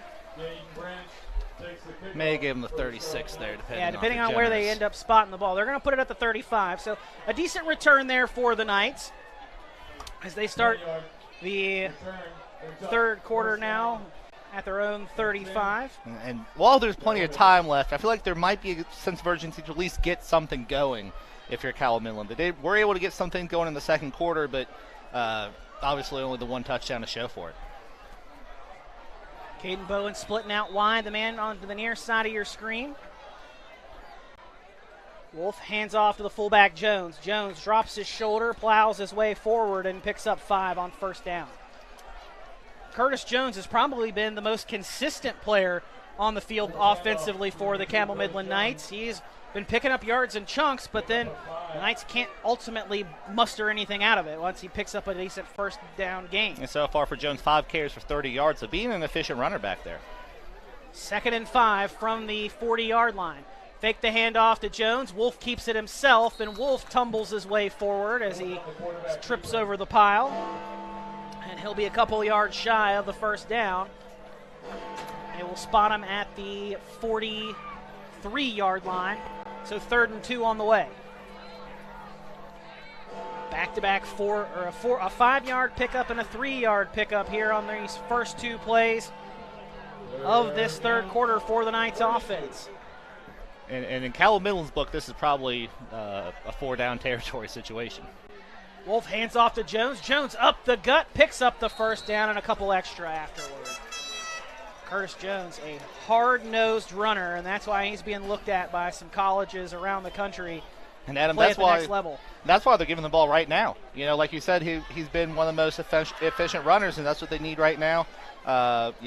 Giving him the ball and letting him turn up, 4 or 5 yards on basically every time he touches it. 1st and 10 now from the 47. Fake the handoff to Jones. Wolf keeps it himself. Wolf almost breaks out of a tackle, but holding on for dear life there was Hayden Hatfield. Stopped in Patriot territory at the GW 46-yard line. Wolf now 10 carries, 52 yards. Brings up 2nd down and 3 for the Knights offense.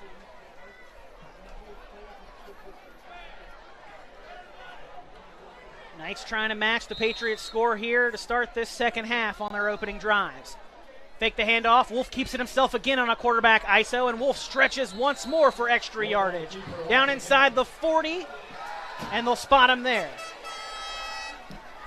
Another 1st down gain. As now actually they'll move it to the 39.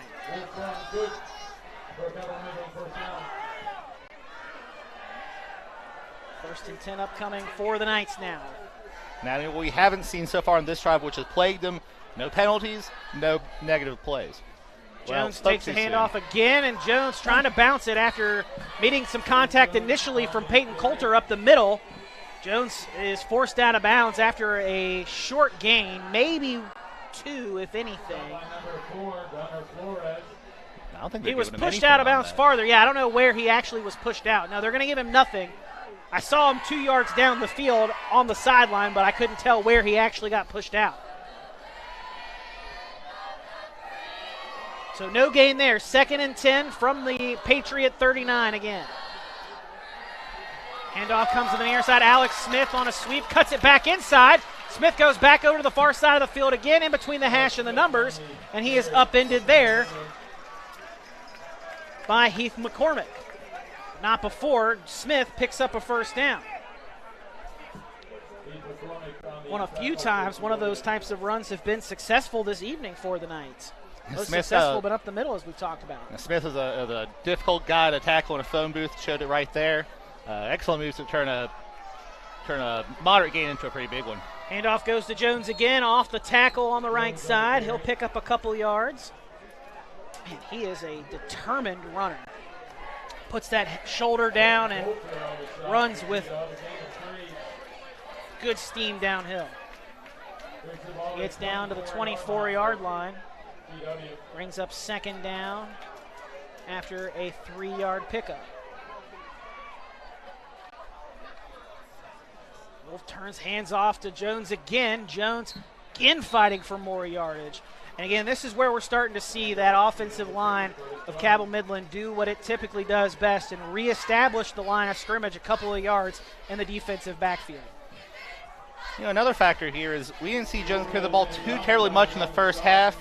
Relatively fresh. Yeah, it was more Smith and Roberts. So here you bring Jones, a big bruiser, in the second half, and hitting this Patriot defensive line, which is holding up great, but has to be getting tired out there. 3rd and 2 upcoming for the Knights. Because, again, one thing we talked about, too, is the depth that Cabell Midland has compared to GW. Sweep to the outside by Roberts. He will pick up the 1st down. So the chains will move, and this has been a long, long drive for Cabell Midland. About 5 minutes at this point, I believe. Yeah, closing in. 8:59 is when the Patriots scored, and we are now inside of 4 minutes. So a 5+ minute drive now for the Cabell Midland Knights, trying to punch one in inside the red zone. Hand off to Jones again. Jones scored their only touchdown in the first half, and he gets brought down shy of the 10, down to the 11.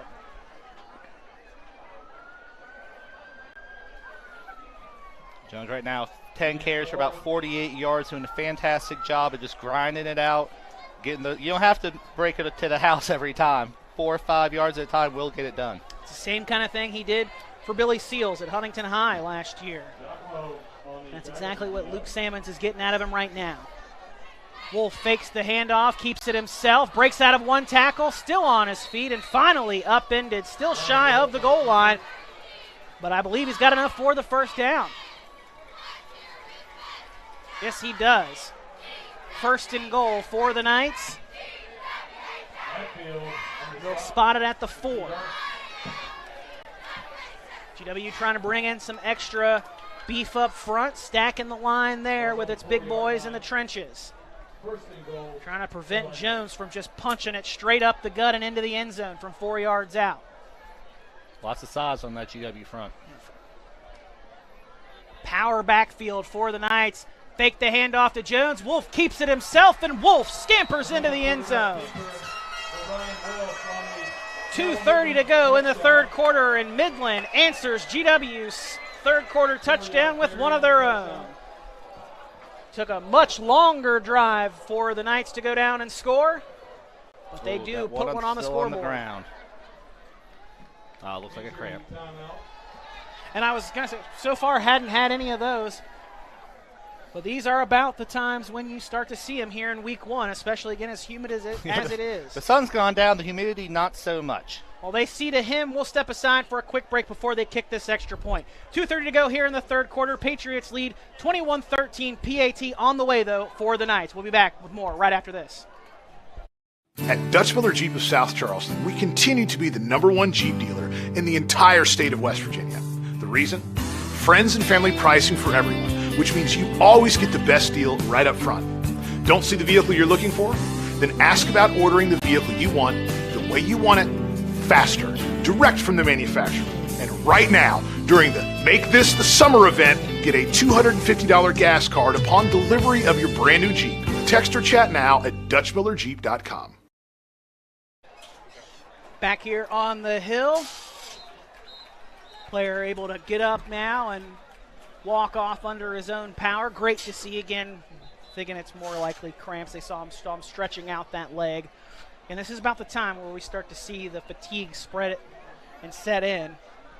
So that's why it's important to hydrate in the days leading up to a game like this, not necessarily just on game day. I'm sure that players have been reminded about that all week long for the last couple weeks.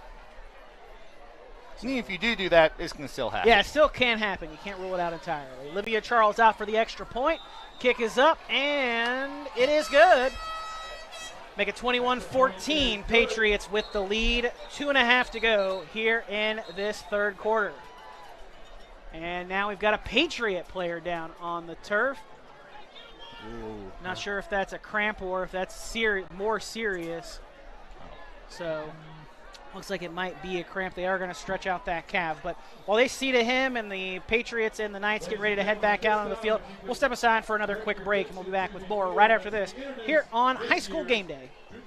What started as the Parmar Oil Company in 1967 has grown into 116 convenience stores in 4 states.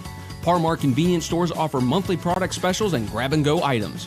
Located just down the street from where you live, Parmar stores are all about being your above-par convenience store. If you don't have a Parmar store near you now, you will soon. Parmar Convenience Stores, neighbors serving your community and making life a little bit easier every day.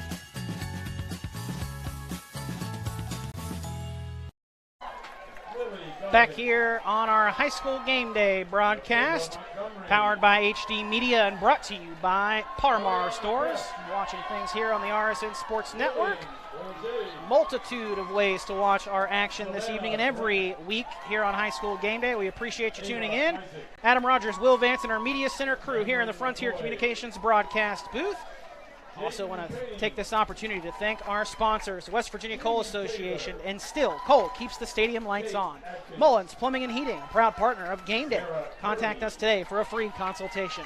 Martin Transport, join the team of highly skilled CDL drivers for the best pay and benefits. We also want to thank Klasky Orthodontics, as well as Gateway Mortgage, Improved Physical Therapy, Woody Hill Attorneys, and Harris Bros Roofing. And don't forget that Will and I will be on the call tomorrow night as well for another one of our Game of the Weeks. We will have Games of the Week. We'll have the Scott Skyhawks and the Herbert Hoover Huskies. This one here and on the hill between GW and Cabell Midland kicked off at 7:30. Tomorrow we'll kick off at 7 from Herbert Hoover. So back to the action here on the hill. Knights just scored. 4-yard touchdown run from Ryan Wolf, the quarterback. Makes it 21-14. It was a 6-minute, 29-second drive for the Knights there. And Adam Charles back out here. Last time they tried an onside kick when they had her out for the kickoff. Trying to capitalize some momentum here for the Knights after taking that long scoring drive. This time the kick comes to the near side. It's bobbled on the turf. Oh. And it looks like the Patriots are able to dive on top of it. Yes, they are. Lucky there by GW. Yeah, Ty Lee Davis jumps on top of it. Hope he gets a lot of pats on the back when he gets back to the sideline there. That was a heads-up play. Two guys went for it, but just there's nothing harder to predict than which way football is going to bounce sometimes. So Kansas team didn't quite do their job, but still, GW held on to the ball. Very important here. And we talked about ball control and time of possession a lot in this game. It is very important for GW to get a couple first downs here. We're going to try to work some of that time off the clock. Throw comes out to the near side. It's short, but it's picked up by Keegan Sack. Sack across the 40-yard line has a nice pickup on first down, as the Patriots had good starting field position there from their own 34 on 1st and 10. To now it'll set up 2nd and 1 after a 9-yard pickup there. Great job by Sack to bend down as far as he could to pick that one off before it hit the turf and then turn upfield and pick up 9. I almost thought it might have actually gone off the ground, but nope, ref was right there. It was a clean catch. Great job there, setting his team up with a 2nd and very manageable. Fenwick in the shotgun. Hands off up the middle, and Matthews is met in the backfield. Quickly, Michael Lunsford blowing that play up from his defensive line spot. And we've got a Knights player down on the turf. It looks like another cramp. Yeah, cramping starting to set in here, folks. It's something we deal with every season in high school football in West Virginia in the first couple of weeks because, boy, oh boy, is it humid this time of year here across West Virginia. Sack maybe a little shaken, or excuse me, Matthews maybe a little shaken up there, walking a little funny, but staying in there, so he's fine enough. I got tackled high on that one, and kind of an awkward tackle. Loss of 1, 3rd and 2 now. Low snap, Fenwick picks it up, throws out to the near side. Sack makes the grab, keeps his feet in bounds, and has enough for the first down. Great awareness by Keegan Sack to know where the first down marker is, know where the sideline is, make certain his feet are in, and he's got enough for the first down. And the kid's only a sophomore. Talk about high football IQ. It's already his quarterback. Seems his quarterback's favorite target so far. 5 catches, 54 yards, and those 2 touchdowns. 1st and 10 after a 3-yard pickup. Double barrel shotgun for the Patriots. Hatfield, the lone receiver, to the near side.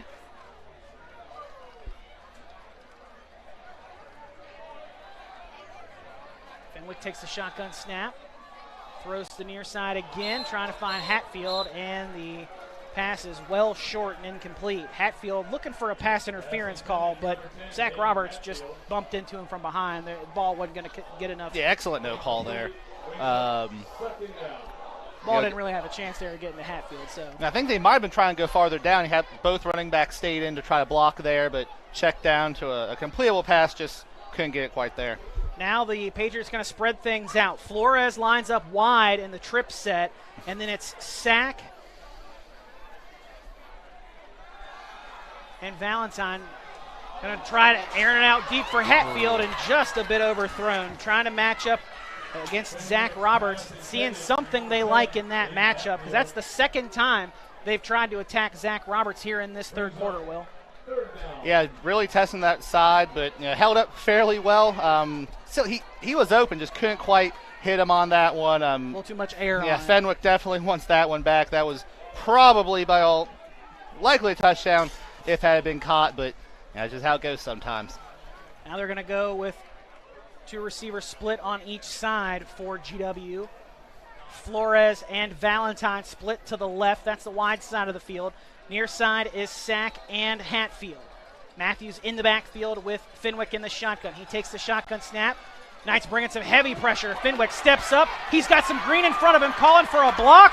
He's got one, and he steps out of bounds. He's rather forced out of bounds inside the 35-yard line. And the Patriots sideline looking for a late hit flag, but flag staying in the pockets.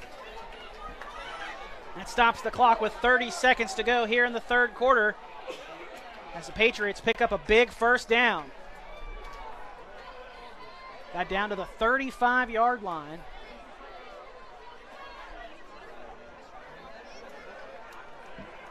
Inside Cabell Midland territory again. Same formation for the Patriots. Fenwick starting to flirt with 100 rushing yards. Fenwick's definitely using his legs to his best ability so far this evening. Two long runs have set up first downs. The last one set up a touchdown. Throw complete to the near side to Hayden Hatfield. Hatfield makes one man miss as he made a move back inside and then is finally ripped down by the Knights linebacker, Cannon Lewis. Cannon Lewis, one of the leaders of this defense for the Knights, making the stop there, but not until Hatfield picks up 9 yards on the catch. And that will take us to the end of the third quarter. We head to the fourth. GW 21, Cabell Midland 14. We've got ourselves a heck of a ball game, folks, here in our opening game of the 2022 season. We're happy to have you with us on High School Game Day, brought to you by Parmar Stores. We'll step aside for a break and then be back with a fourth quarter right after this. What started as the Parmar Oil Company in 1967 has grown into 116 convenience stores in 4 states. Parmar convenience stores offer monthly product specials and grab-and-go items. Located just down the street from where you live, Parmar stores are all about being your above-par convenience store. If you don't have a Parmar store near you now, you will soon. Parmar Convenience Stores, neighbors serving your community and making life a little bit easier every day.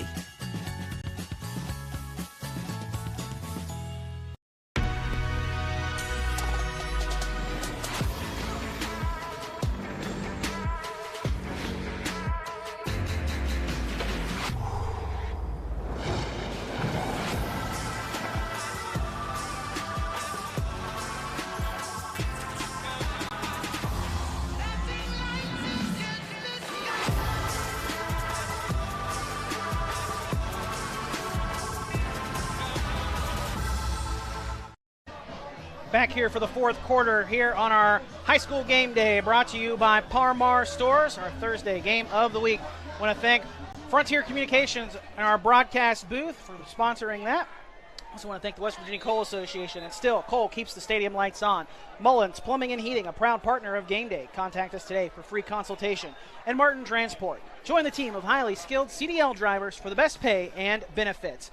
Fourth quarter now underway. Fenwick fakes the handoff, throws it across the middle, and making the catch and running into the end zone there is, once again, Keegan Sack for the Patriot touchdown. Sack's got his third receiving touchdown of the night. This one comes from 30 yards out.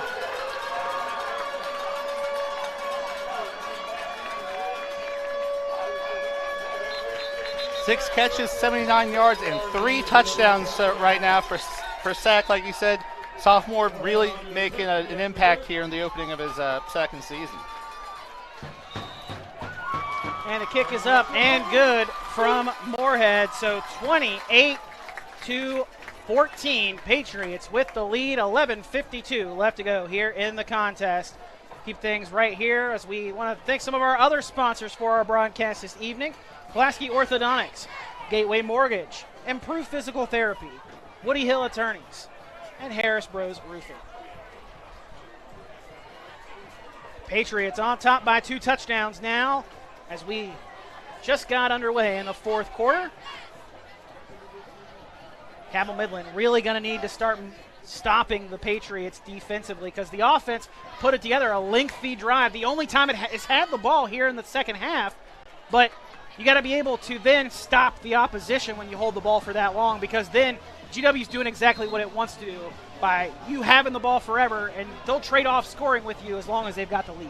Oh, yeah, and, we talked about going into that last drive that was really key for the Patriots to hold on to the ball there and not give it right back. They did everything you'd want to. They held on to the ball, scored, really sapped that energy from Cabell Midland. So, still plenty of time left with a team that can score from any spot on the field. But, tough battle here for Cabell Midland to dig themselves out of this one with still got a quarter left. Yeah, time just not a luxury for the Knights anymore. The Knights are going to have to start working with some real motivation. They're used to making the clock their friend, and right now it's just not working out that way. Short kick from Moorhead. Will it stay in bounds? No, it won't. Second time Ryland Moorhead has kicked off out of bounds this evening, and that will put the Knights at their own 35.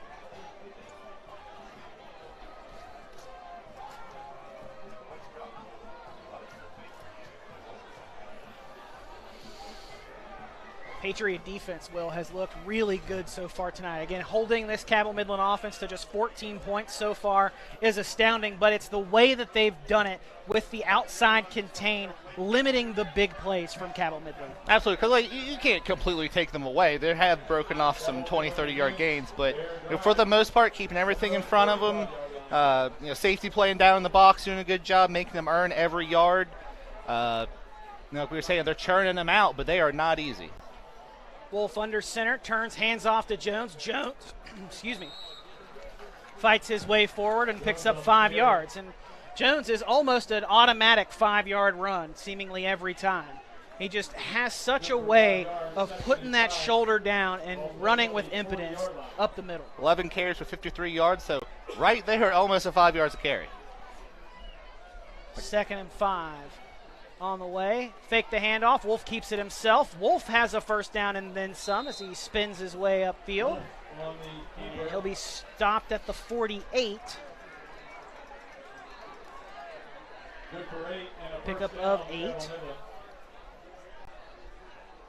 As the Knights will be just below the interlocking midfield GW logo.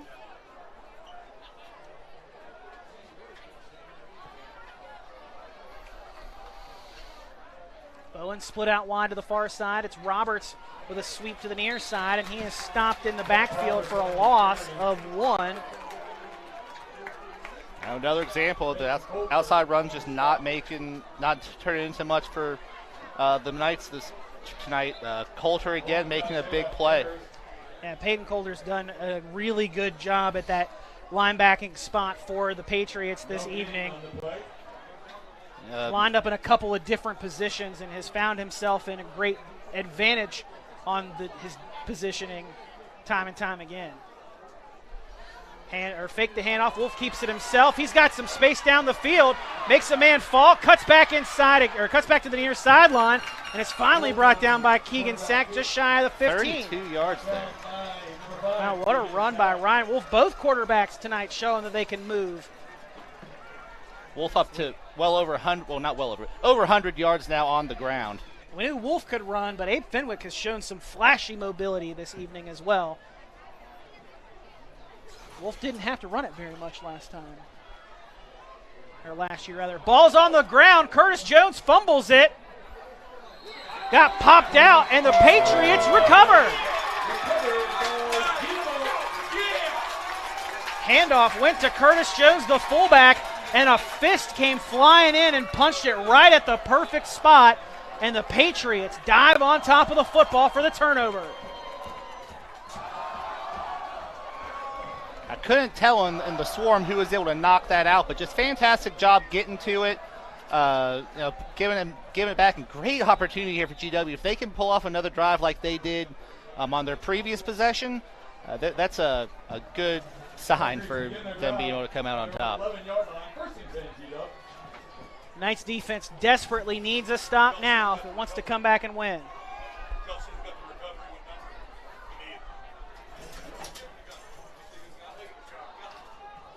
Just under 10 to go here in the fourth quarter. And before the Patriots snap the ball after winning back the football, the GW coaching staff going to call a timeout. So we'll step aside for a quick break while they talk things over. We'll be right back with more right after this here on High School Game Day.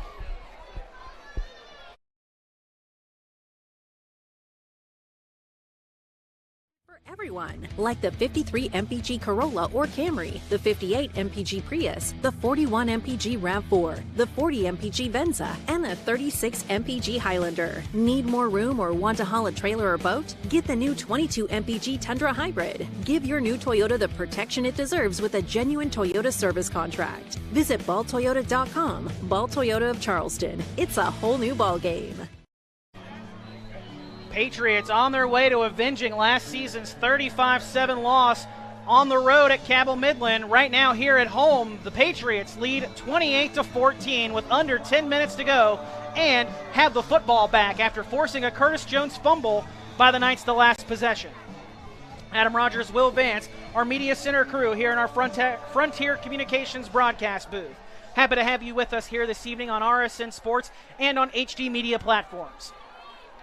Snap comes back to Fenwick. He fakes the handoff, keeps it himself on a read option, and Fenwick is smothered in the backfield, stopped inside the 10, back to the 9. It's a 2-yard loss from the 11-yard line. Loss of 2 on the play.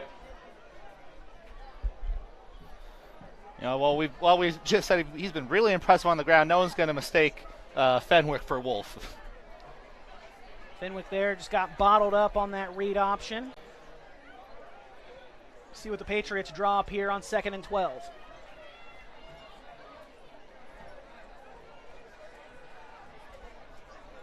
Fenwick in the shotgun.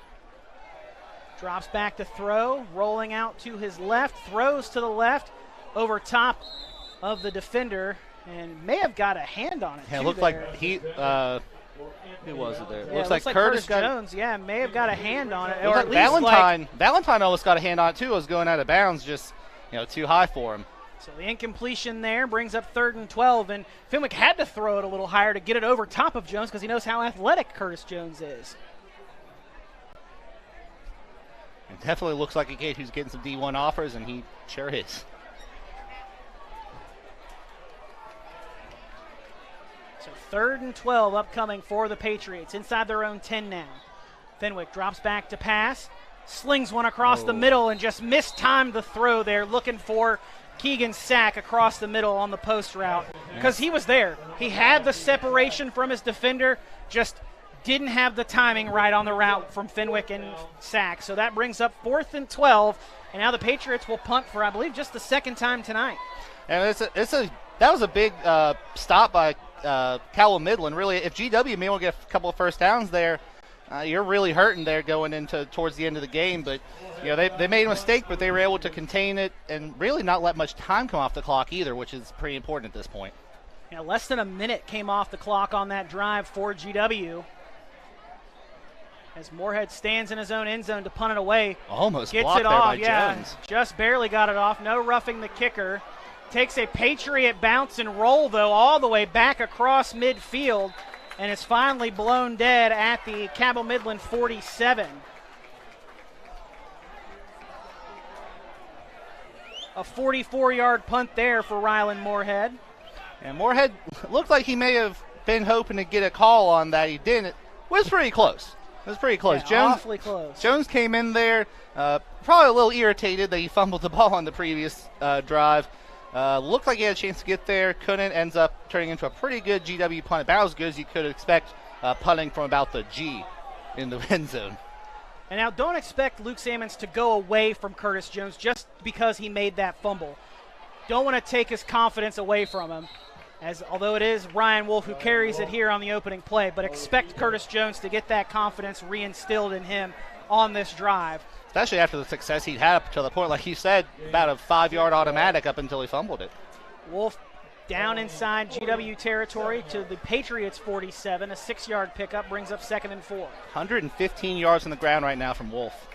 Roberts gets it on a jet sweep back to the near side, slips out of a couple of tackles, and finally is brought down by the Patriots. Flores at linebacker brings him down inside the GW 25. Finally brought down by number 4, Gunnar Flores. And now the Knights quickly lining up on the football here to start this next play. Wolf under center, sends Smith in motion. Handoff goes to Jones. Jones barrels his way down inside the 15, or excuse me, near the 15. You're going to say his forward progress stopped a couple yards shy of the first down.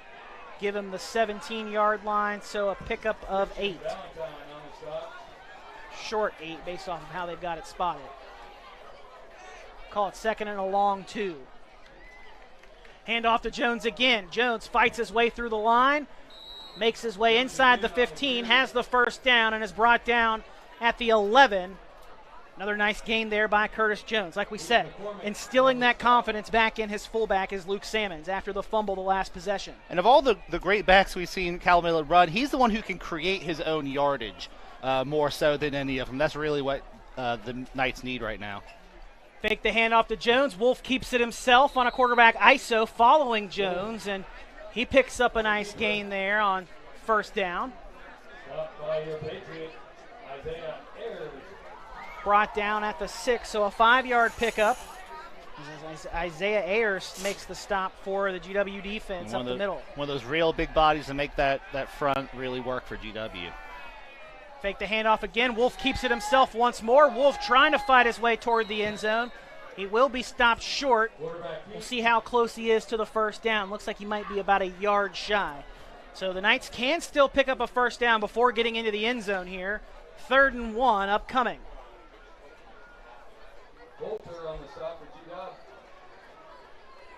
Ball spotted at the 3-yard line. As the Knights look over to the far sideline, a long look over for the play call. Wolf under center. Has a power backfield with 3 backs in the backfield behind him. Wolf keeps it himself, fighting for the end zone. Does he get in? No, he does not, but he does have enough for the first down. Another, looks like it was once again Isaiah Ayers really pulling down that left side of that defense, making a good form tackle there, but they still were able to get that first down. So 1st and goal from the 1. Wolf under center, goes right behind his offensive lineman, follows his centers behind, and plows his way into the end zone. Touchdown, Cabell Midland. Makes it 28-20. Wolf with his 2nd rushing touchdown of the night. On 20 carries so far. 20 carries, 127 yards, 2 touchdowns. When we talked to Coach Sands, he said it was how great it was to have a quarterback back for his 2nd year, something that hasn't happened often First at time Cabell he said in Midland. about 8 or 9 years. And we're seeing that comfort right there. They're perfectly fine handing it to him. All the great backs they have, keep it with the quarterback because we know what he can do, and he's proven it. Charles puts it up and through the uprights. 28-21 your score. Patriots with the lead and set to get the football back with 6:04 left to go in the 4th quarter. We're back with more high school game day action right after this. I'm attorney Bobby Warner. Congress recently created a fund to compensate victims of Camp Lejeune who were exposed to toxic waters between 1953 and 1987. If you or a loved one were diagnosed with cancer or other health issues related to toxic water exposure at Camp Lejeune, call today for a free case evaluation. Bobby Warner, now's the time. Call 345-6789. Back here in our Frontier Communications broadcast booth, here on our high school game day Par-Mar Stores Thursday game of the week. Adam Rogers, Will Vance, and our Media Center crew, happy to have you with us this evening. The Knights make it a touchdown game again. Ryan Wolf gets his 2nd touchdown run of the contest. Makes it 28-21, 6:04 to go here in the 4th quarter. And, man, this has been a fantastic ball game all night long. And Adam, Olivia Charles back out there, kind of their onside or short kick specialist. Let's see if they try to bring her out here to try to get the ball back real quick. The Sky Pooch kick specialist will dub her. And extra points. Kick is over on the far sideline. Ball is on the ground, and the Patriots are able to jump on top of it. Hunter Giacomo able to cover it up for GW and maintain the Patriots' possession. And GW will start off on their own 35-yard line. Take this opportunity to thank our sponsors, West Virginia Coal Association, and still Coal keeping the stadium lights on. Mullins Plumbing and Heating, a proud partner of Game Day. Contact us today for a free consultation. Martin Transport, join the team of highly skilled CDL drivers for the best pay and benefits. Also want to thank Klasky Orthodontics, Gateway Mortgage, Improved Physical Therapy, Woody Hill Attorneys, and Harris Bros Roofing. Back to the action here on the Hill. 6:02 left to go in the fourth quarter. Patriots with the football. Fenwick, play action, actually going to keep it himself on a read option, and Fenwick is stuffed by the Knights defense. Solid hit on him there. Getting sandwiched there between a host of defenders for the Knights. And a GW player, actually that's Fenwick, lost his helmet, so he's got to come off the field now for a play. So Caden Pauley coming out there looks like, well now he's trotting back too. Oh, wrong. No, excuse me, that was Gunnar Flores heading out there. Not to replace him, just to... Flores looks like he's a little hobbled. He's going to be seen to by the training staff. So, and the question now is who takes snaps at quarterback? A lot of open palms out there on the GW field. So what's going on here?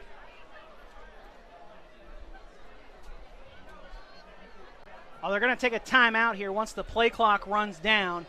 And I believe that's so that Fenwick can re-enter back in. They're also trying to work some of this clock off as well. Yes, that does kill two birds there. So a smart move there by head coach Steve Edwards. Gets his quarterback back in the game and burns time off the clock at the same time while keeping your offense out there. Heads up. That's why he's been the head coach for so long here at George Washington. They've been so successful. That's why we say they're one of those teams that fully expects to host playoff games. These are two teams. This is a potential playoff matchup later on in the year. It was one last year. Yeah, so played in the regular season last year. Right. But it's definitely a potential playoff matchup. As two teams both with state championship aspirations. Cabell Midland obviously been there more recently a couple of times. Has been on the opposite end of where they'd like to be once they've gotten there, though. Seems to run into Martinsburg just about every time. A lot of teams seem to run into Martinsburg up there. It's a juggernaut. The Bulldogs. I might be a biased Charleston native, but I'd really like to see someone knock those guys off a couple I think times. A lot of people would like to see Martinsburg win. I think even Martinsburg would like a challenge maybe every once in a while. Now, they've had some great games being played against them in those state championship games. A lot of teams put in a lot of effort to get there and to play in those games. Don't want to discredit anything that they've done, obviously. But Martinsburg has just been the premier program in the state for so long. Eventually, you like to see somebody else win it. Especially when you're from Martinsburg. So Hatfield takes the direct snap. I guess they did not allow Fenwick to go back out on the field, so he will now return back after Hatfield loses a big game, has a big loss there on that play. Was 2nd and 9, now makes it 3rd and 14 after a 5-yard loss.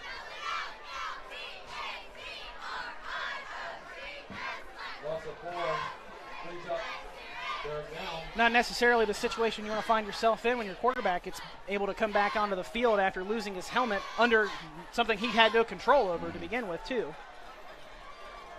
Well, if there's one down you want him for, it's 3rd and long. Yeah. So now what do the Patriots draw up here? 3rd and 14 to go. Under 5 minutes left here in fourth quarter. Fenwick drops back to pass, steps up in the pocket, throws one to the near side, and it's caught by Hayden Hatfield. What a catch over on the near sideline. We do have a flag on the field, but what a catch by Hayden Hatfield. Fought through the contact from Zach Roberts and still made the catch. Again, we do have a flag on the field. I think we might have a second one. I think there was some defensive interference there. So they might offset. It's hard to tell. Let's see what the refs have to tell us. As of right now, they're spotting the ball at the GW 49-yard line, so that currently is enough for a first down.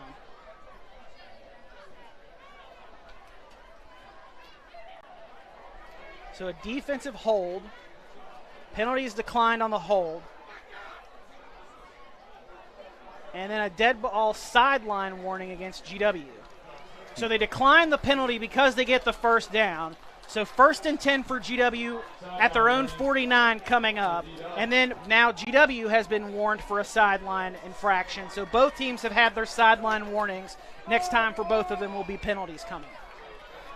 But wow, again, what a throw by Fenwick to sense the pressure in the pocket, step up, and deliver a dart to Hayden Hatfield, and him to still catch it. It seems like Fenwick's more comfortable on the run, or not necessarily on the run, but rolling out on the move.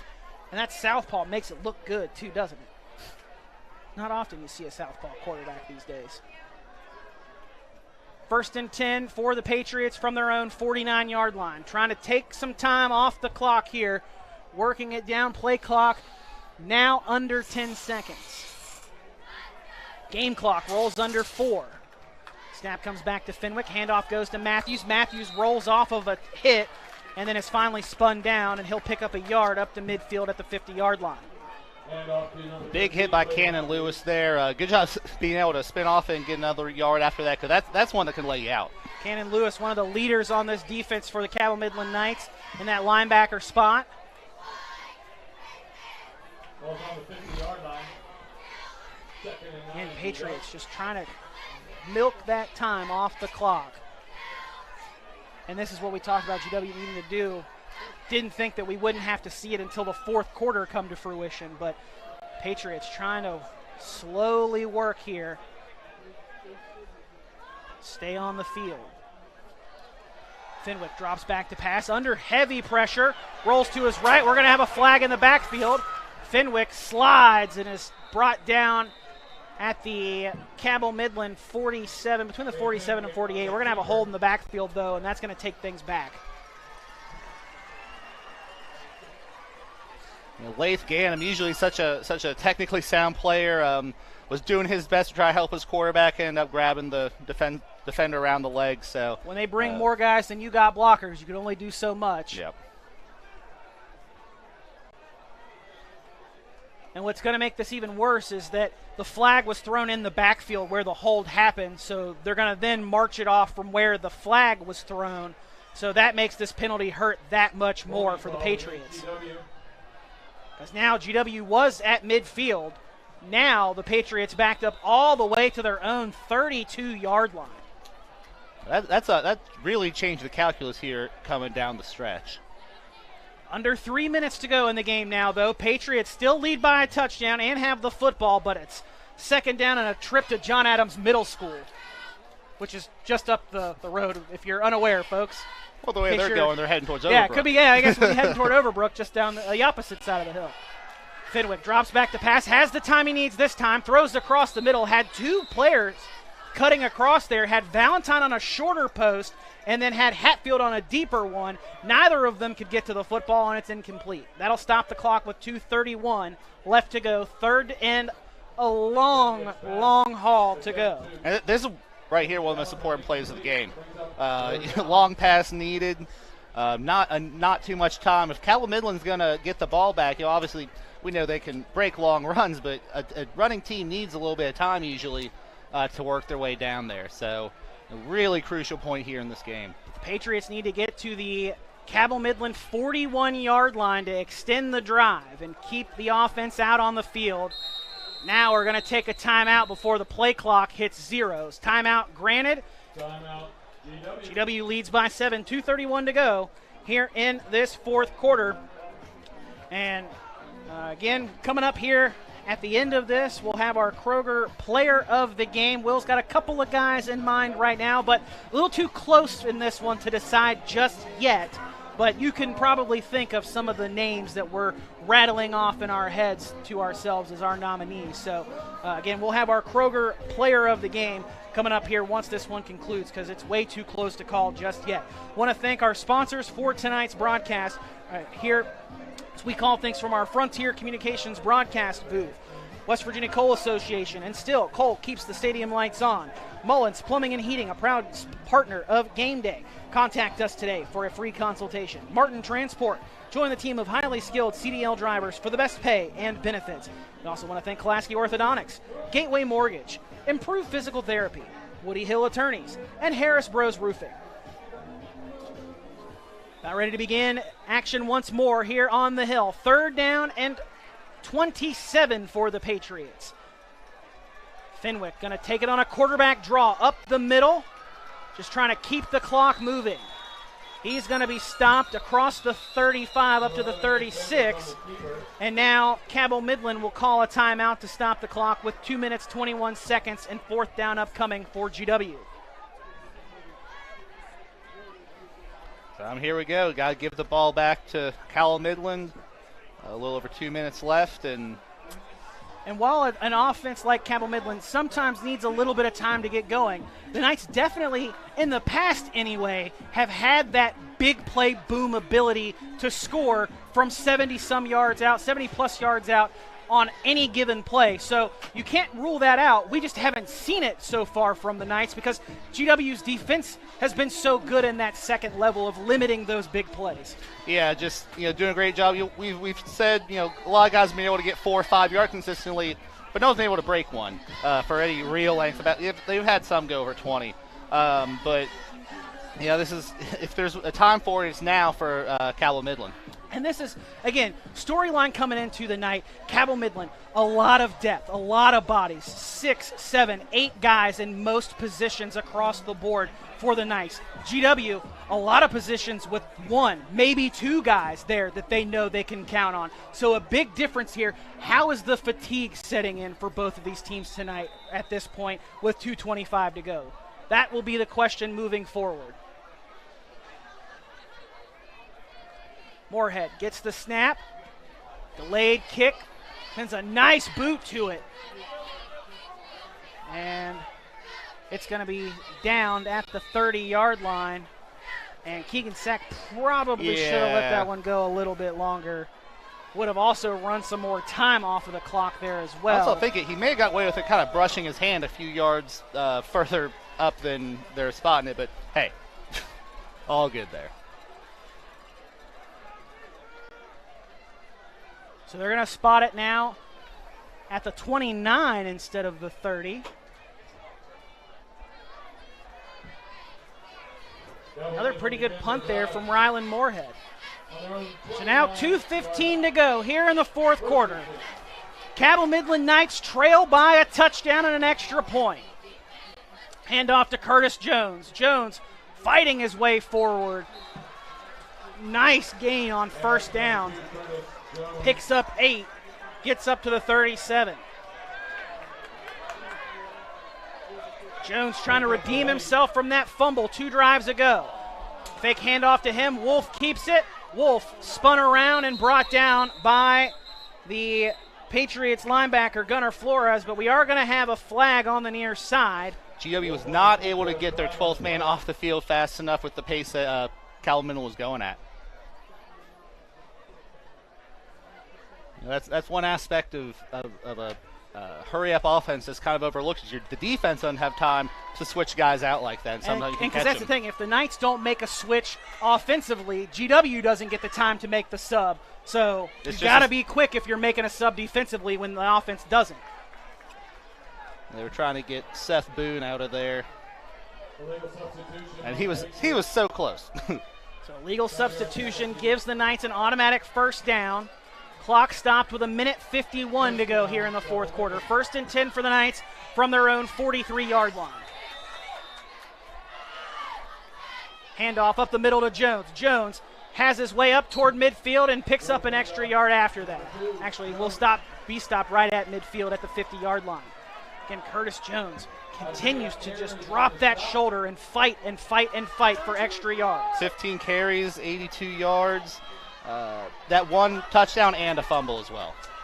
2nd and short now for the Knights. Wolf trying to come back on a counter. Was wrapped up around the ankles initially, able to get out of it before finally Flores brings him down from behind, but not until after Wolf picks up a 1st down. First and 10 inside GW territory from the Patriot 46-yard line. And again, the Knights trying to work quickly and lining up on the football as time is at a premium. Toss out to Smith on a sweep. Smith met and is dropped after he picks up a nice gain across the 40-yard line down to the spot him right at the 40. 6-yard gain there. Under a minute to go now in regulation. Knights trailing by a touchdown. Fake the handoff. Option now on a triple option. Taking it is Roberts on the near sideline. Cuts back inside the numbers, and he's brought down by Valentine. He's got a big first down. First and 10 from the GW 17-yard line. And again, quickly the Knights go. Roberts with 97 yards rushing in this game. Under 40 seconds to go here in the fourth quarter. Wolf under center, sends out Smith in motion. Handoff to Jones. Jones almost. Oh, he was so close. If he hadn't gotten hit there in the second level of that defense, he had nobody in front of him. Jones got bumped just enough to get taken down. 20 seconds on the clock now. Wolf keeps it himself, trying to go up the middle. Is stoved. 10 seconds left on the clock now. Officials and a timeout quickly called by Cabell Midland. Woo! Hold on to your hats, folks. 10 seconds to go here in the fourth quarter. Cabell Midland timeout. We've got third down inside the 10 upcoming for the Cabell Midland Knights. Now, 10 seconds can be a virtual eternity at the end of the game, but usually you want to try to make this first play down here pass. I was going to say, how you take the timeout here, we haven't seen the Knights really drop back at all. I mean, we haven't. Just no pass attempts at all. If you're going to do a pass attempt, right now's the time on a play action fake, you would think. But that's probably what you do. But yeah, that's so, also everybody's thought probably. It's one of those tough calls right there. It's just you if you don't get on that first run, you are not guaranteed that second at all. Obviously, both coaching staffs telling their teams, be disciplined here. You can't afford to jump offside on either side of the ball here and give momentum to the other team. And the Patriots getting that home crowd push here. Yeah, the home crowd probably the loudest they've been all night. The Patriot pack to our left has been rocking all night long in their Hawaii theme. Again, colorful in attitude and in style this evening. But it's the Patriot defense that needs their support right now. The Cabell Midland Knights need the support of the far sideline, which looks kind of dejected. 3rd and 1 now for the Knights. 10 seconds to go. Toss sweep to Smith. Smith cuts up, and he loses the football. Ball is on the turf, and the Patriots recover. With 4 seconds to go, the Patriot defense forces a red zone turnover, and the Patriots get the football back. And it looks like there's an unsportsmanlike over there. There's about 3 flags fly at the same time. And yeah, some Knights players not happy with the way that play ended up going. What a defensive stand, though, for the George Washington Patriots. Yeah, they're going to get the unsportsmanlike conduct against the Knights. But, again, this one is just a formality now. The Cabell Midland Knights turn the football over with under 10 seconds to go. And GW jumps on top of the fumble and will hold on for a 28-21 win here in Week 1. And what a statement off the bat. This has some pretty big implications potentially down the way. GW, with this win, will potentially garner a bunch of bonus points if Cabell Midland can right the ship and do what the Knights typically do in the regular season. And Adam, we talked about that several times in the breaks.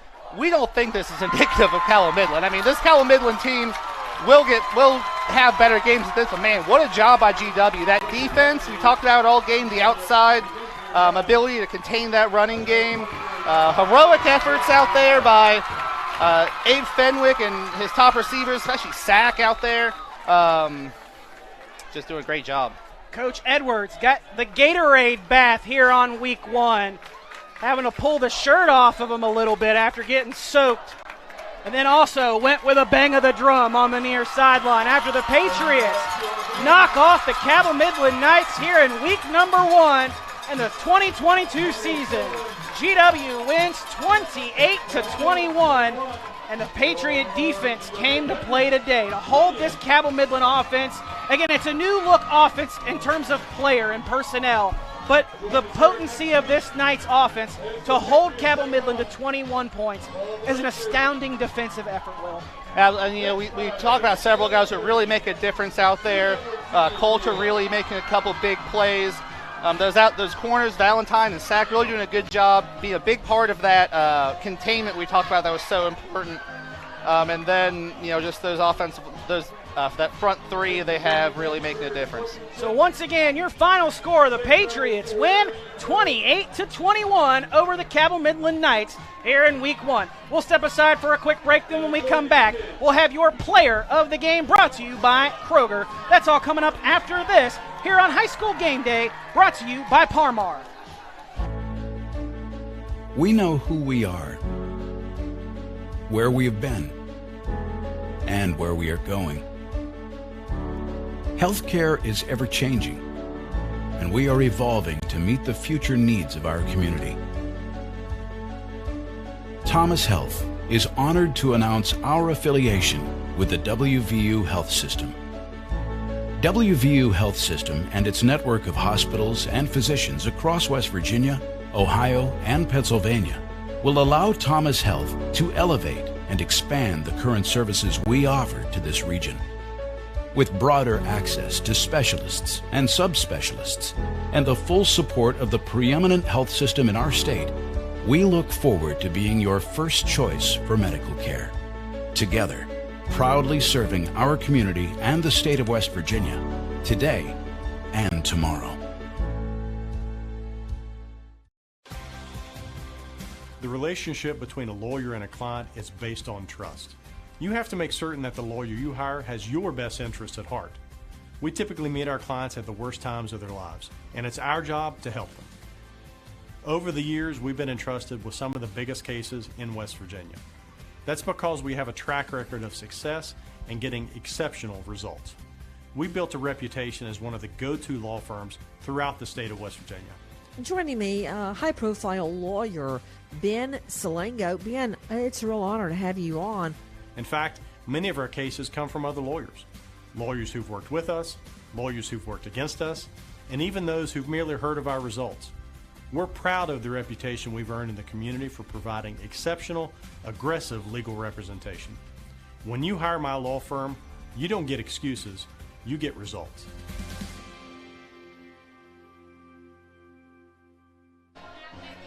Back here on the hill for our post-game as the Patriots win game number 1 of the 2022 season over the Cabell Midland Knights. Patriots victors 28-21, and you could say that's a pretty big statement win for the Patriots here early on in this 2022 season. Adam Rogers, Will Vance, and our media center crew here in the Frontier Communications broadcast booth. Happy to have you with us this evening for our Parmar Stores Game of the Week. And again, well, we talked about the defensive effort of GW a little bit, but again, astounding to hold this high-powered, normally offense of Cabell Midland to just 21 points and really limit their yardage too.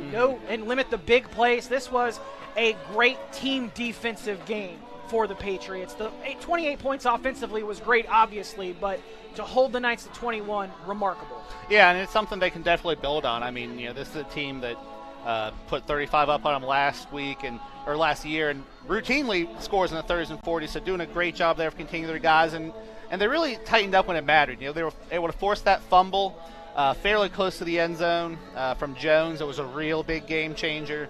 And just made the most out of mistakes that Cabell Midland made along the way. I mean, it's not like Cabell Midland didn't make plays. Wolf had 131 yards on the ground.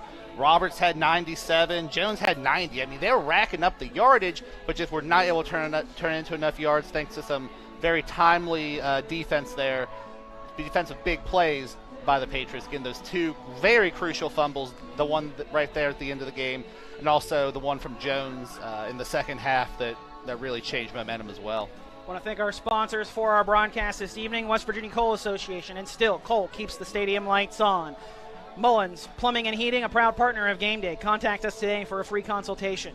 Martin Transport, join the team of highly skilled CDL drivers for the best pay and benefits. Also would like to thank Klasky Orthodontics, Gateway Mortgage, Improved Physical Therapy, Woody Hill Attorneys, and Harris Bros Roofing. Now, Will, you see there our good buddy Tim Stevens there just off your screen talking to the winning head coach, Steve Edwards Jr. You'll get to hear his comments and remarks about tonight's win from this game over Cabell Midland in tomorrow's Herald Dispatch, as well as the Charleston Gazette Mail. So be sure to check out the websites as well as check out your newspapers as well tomorrow. And you saw there just off behind Coach Edwards waiting to chat with Tim Stevens, is the quarterback Abe Fenwick. And Fenwick had a heck of a game tonight, Will. The question is he our Kroger player of the game? No, and it was a very tough decision. Fenwick had a great job, really using his legs efficiently. But I got to give it to Keegan Sack. Yeah, Keegan Sack standing here rather, in between the 35 and 40-yard line. You see him there now on your screen, taking his shoulder pads off. 6 catches, 79 yards, 3 touchdowns. And that first touchdown, great catch, high pointed the ball, brought it down in traffic, got that touchdown. And I said it in my call. He literally mossed the defender. Yeah, so great effort by him. Getting the year started with a player of the game nod, brought to you by Kroger. And again, what just high IQ plays by this guy. I mean, he made timely play after timely play and was in the right position to help his quarterback out when he needed him to throw in some of those balls. A great job by him and the Patriots this evening. So, again, your Kroger player of the game, Keegan Sack. Congratulations to him and the Patriots on starting off the year 1-0 with a big win over the Cabell Midland Knights. Now let's look ahead a little on the schedule for both of these teams. This the first of 2 straight home games for GW to open the year. It plays 3 of its first 4 games here on the Hill. Next up is Ashland Paul Blazer out of Kentucky. Tomcats will come to the capital city for a meeting next Friday night at 7:30. And then GW hits the road for the first time this year in week number 3 when it plays Hurricane and newly led Donnie Mays' Hurricane squad. So leaving South Charleston Black Eagles, going to Hurricane, and actually has now 2 former GW players on his roster there as well. Noah Velatambe and Tyshawn Dews both now suiting up for the Redskins. So they will have their first action tomorrow night, which is another one of our high school game day games of the week, when the Hurricane Redskins travel the short distance in that battle for Putnam County when the Redskins take on the Winfield Generals. Brian Nost and Bob Goebel will be on the call for that one. Will Vance and I will have the call of Scott and Hoover tomorrow night from there in Clendenin. For Cabell Midland, this was the first of 3 straight road games to start the year in what is only a 9-game season for Cabell Midland right now. And those are 3 tough road games, too. Knights had a hard time finding a 10th game this year, and at this point are going to forego it because they simply can't find anyone with an open date. So after this one, the Knights have a week to regroup, a bye week next week. Not necessarily a wanted bye week, but a good week for the Knights to be able to clean some things up before coming back to Charleston again in week 3 and taking on the Capital Cougars. Then it returns the following week to Charleston to take on South Charleston before 6 straight home games to close out the year. So that's the 9-game schedule for the Knights. So running the Charleston gamut, then going home. That's something we talked with Luke Sammons about as well earlier this week, about how difficult this first part of the season was going to be, knowing they're on the road for 3 straight games in 4 weeks before they finally get to go home and feel the respite of playing in the Castle. So a tough road to hoe for the Knights ahead, but if anybody can do it, Cabell Midland certainly has the coaching staff to get those players ready to go. And again, they've got another week before their next contest. 6 home games can certainly take the sting out of 3 straight road games. So, heck, Marshall has 3 straight road games this year. They don't get 6 in a row home, so it's not ideal, obviously, but I mean, anything that gives you a month and a half straight of home games can't be too bad. So again, we will have our 2 games tomorrow. We'll have Winfield and Hurricane at Winfield, and then Will Vance and I will be at Herbert Hoover for the game against Scott. Look forward to you joining us. Don't forget that the Hoover-Scott game tomorrow is a 7 o'clock kickoff. Winfield Hurricane, I believe, is 7:30. But double-check RSN Sports and HD Media sites to double-check me on that. But Will Vance and I will kick off at 7 o'clock there at Herbert Hoover. And what is the final year of the stadium there for Herbert Hoover? So a lot of memories. 57 years they've been playing football at Cali Field. So a lot of memories there for the Hoover fans. And final year playing there as they get ready to start a new chapter in the school life as a whole, building a new school, getting a new field, everything coming up for the Clendon area after some devastation there a couple years ago. So great, excited to be there tomorrow for that game. Again, our player of the game one final time, brought to you by Kroger. Keegan Sack, 3-touchdown night for him, making plays offensively and defensively this evening. Before we go, I want to thank our sponsors one final time. West Virginia Coal Association, and still, coal keeps the stadium lights on. Mullins Plumbing and Heating, a proud partner of Game Day. Contact us today for a free consultation. Martin Transport, join the team of highly skilled CDL drivers for the best pay and benefits. Klasky Orthodontics, Gateway Mortgage, Improve Physical Therapy, Woody Hill Attorneys, and Harris Bros Roofing. So, Will, any final thoughts before we finally wrap this one up? We touched on a little bit, but we might have seen a game of the year candidate right here in Week 1. 2 great teams, still trying to figure themselves out here in this first game of the season. GW coming away with a signature win. Cabell Midland coming away with some good motivation for going forward this year. Not a team used to losing, especially not Week 1. So, both teams are coming away with something to work on, and both teams will, it's possible they meet again later on this year in the playoffs. Want to throw a big thanks to our crew once again, as always. Media Center knocking it out of the park for us. Dan Shreve, Ethan Young doing a fantastic job for us each and every night.